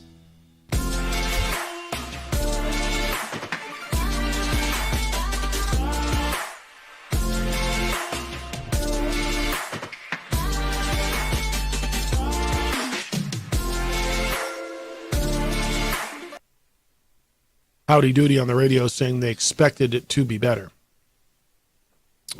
Where are you going? Who do you want to affiliate with? Dodgers, you're not going back to the Dodgers. Dodgers bought Oklahoma City. So who do you want? Rockies work really, really well for you. So I don't know that you got another affiliation that's going to work better for you. I know you want to win, but I don't know where you think you're going on that. All right, 505-246-0610. Here's what you get today. And here's what people are going to be speaking about as you go around in your day. They're going to be talking about the Aggies win last night. 28-7 over UTEP in the 100th meeting between the Aggies and the Miners. Diego Pavia threw for 2, ran for 2, and the Aggies are 5-3. They won 3 in a row now? They've won 3 in a row now, right? 5-3, and they are 3-1 in Conference USA play. Next up, they'll be at Louisiana Tech next midweek. Jerry Kill scheduled to be with us tomorrow to talk about it. You will hear maybe people will be talking about the Las Vegas Aces repeating as champions of the WNBA. They beat the New York Liberty last night in New York. They won the WNBA championship. You're going to get Thursday night football tonight right here on the Sports Animal, Jacksonville and Nolans. Maybe some Trevor Lawrence. He is going to be a game time decision with his knee. My gut tells me everything I'm reading, JJ, it sounds like I mean, he's probably going to give it a shot and see what they do. Barring a last-minute change, or if they just don't trust the stability in the knee on a short week, I think Trevor Lawrence playing makes this 2017 win for Jacksonville. Maybe. Is that what you got? And that's under the 40. And the Astros were winners last night, 8-5 over the Rangers. That series is 2-1. Texas leads. They'll play it again tonight. Game 4 in Arlington, 6:03 first pitch earlier or before that during the afternoon. The National League will resume in Arizona. The Phillies and the Diamondbacks, 3:07 over on TBS. So that's what people will be talking about. This just came down this morning.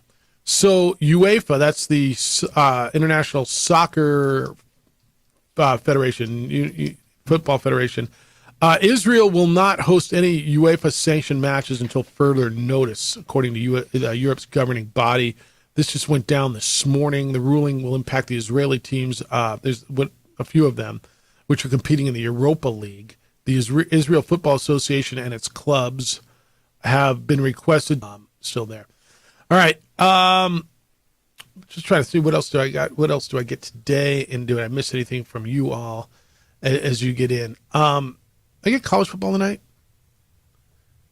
Oh, here, Gene says, interview with the AAA exec. Jeff, when I heard him talk about all the up-and-coming talent in the organization, it reminded me of you in the volleyball match between Wisconsin. It is in Lincoln. Yeah. Does it say what capacity is in their gym? Or are they playing their basketball? I'm going to guess they play in their basketball arena, right? It does look like Bob Devaney Sports Center. How much to get into that? $200 is the lowest ticket right now. And I can go watch the Rangers for $84 tonight? ALCS, $84. Big Ten Network, probably? Most likely. All right. I mean, good for them, dude. Look, everybody's got their thing. Have your thing. Some of you are going to go, why would I go watch that? And others will go, how could I miss that? Right? When they entrench themselves, what the appetite is for. We've had this conversation for so long. What would this town support, right? Would it support WNBA? Would it, people, it'll be MLS. MLS isn't coming here, dude. I think it's up to $300 million for a franchise. Good on the TV side. As always, man, great job, DC. Big day for you. Huge day. Enjoy it. Be good to each other, please. Be kind, loving, caring, and sharing. We'll see you tomorrow. We're going abroad for the first time in years. To Spain. We would like to thank the following sponsors for making this broadcast possible. Drunk driver hit us. And my wife. And our daughter. They didn't make it.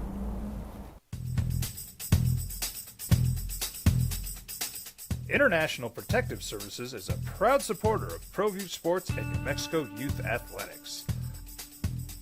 Right here. Albuquerque's leader in sports is ProView. From pros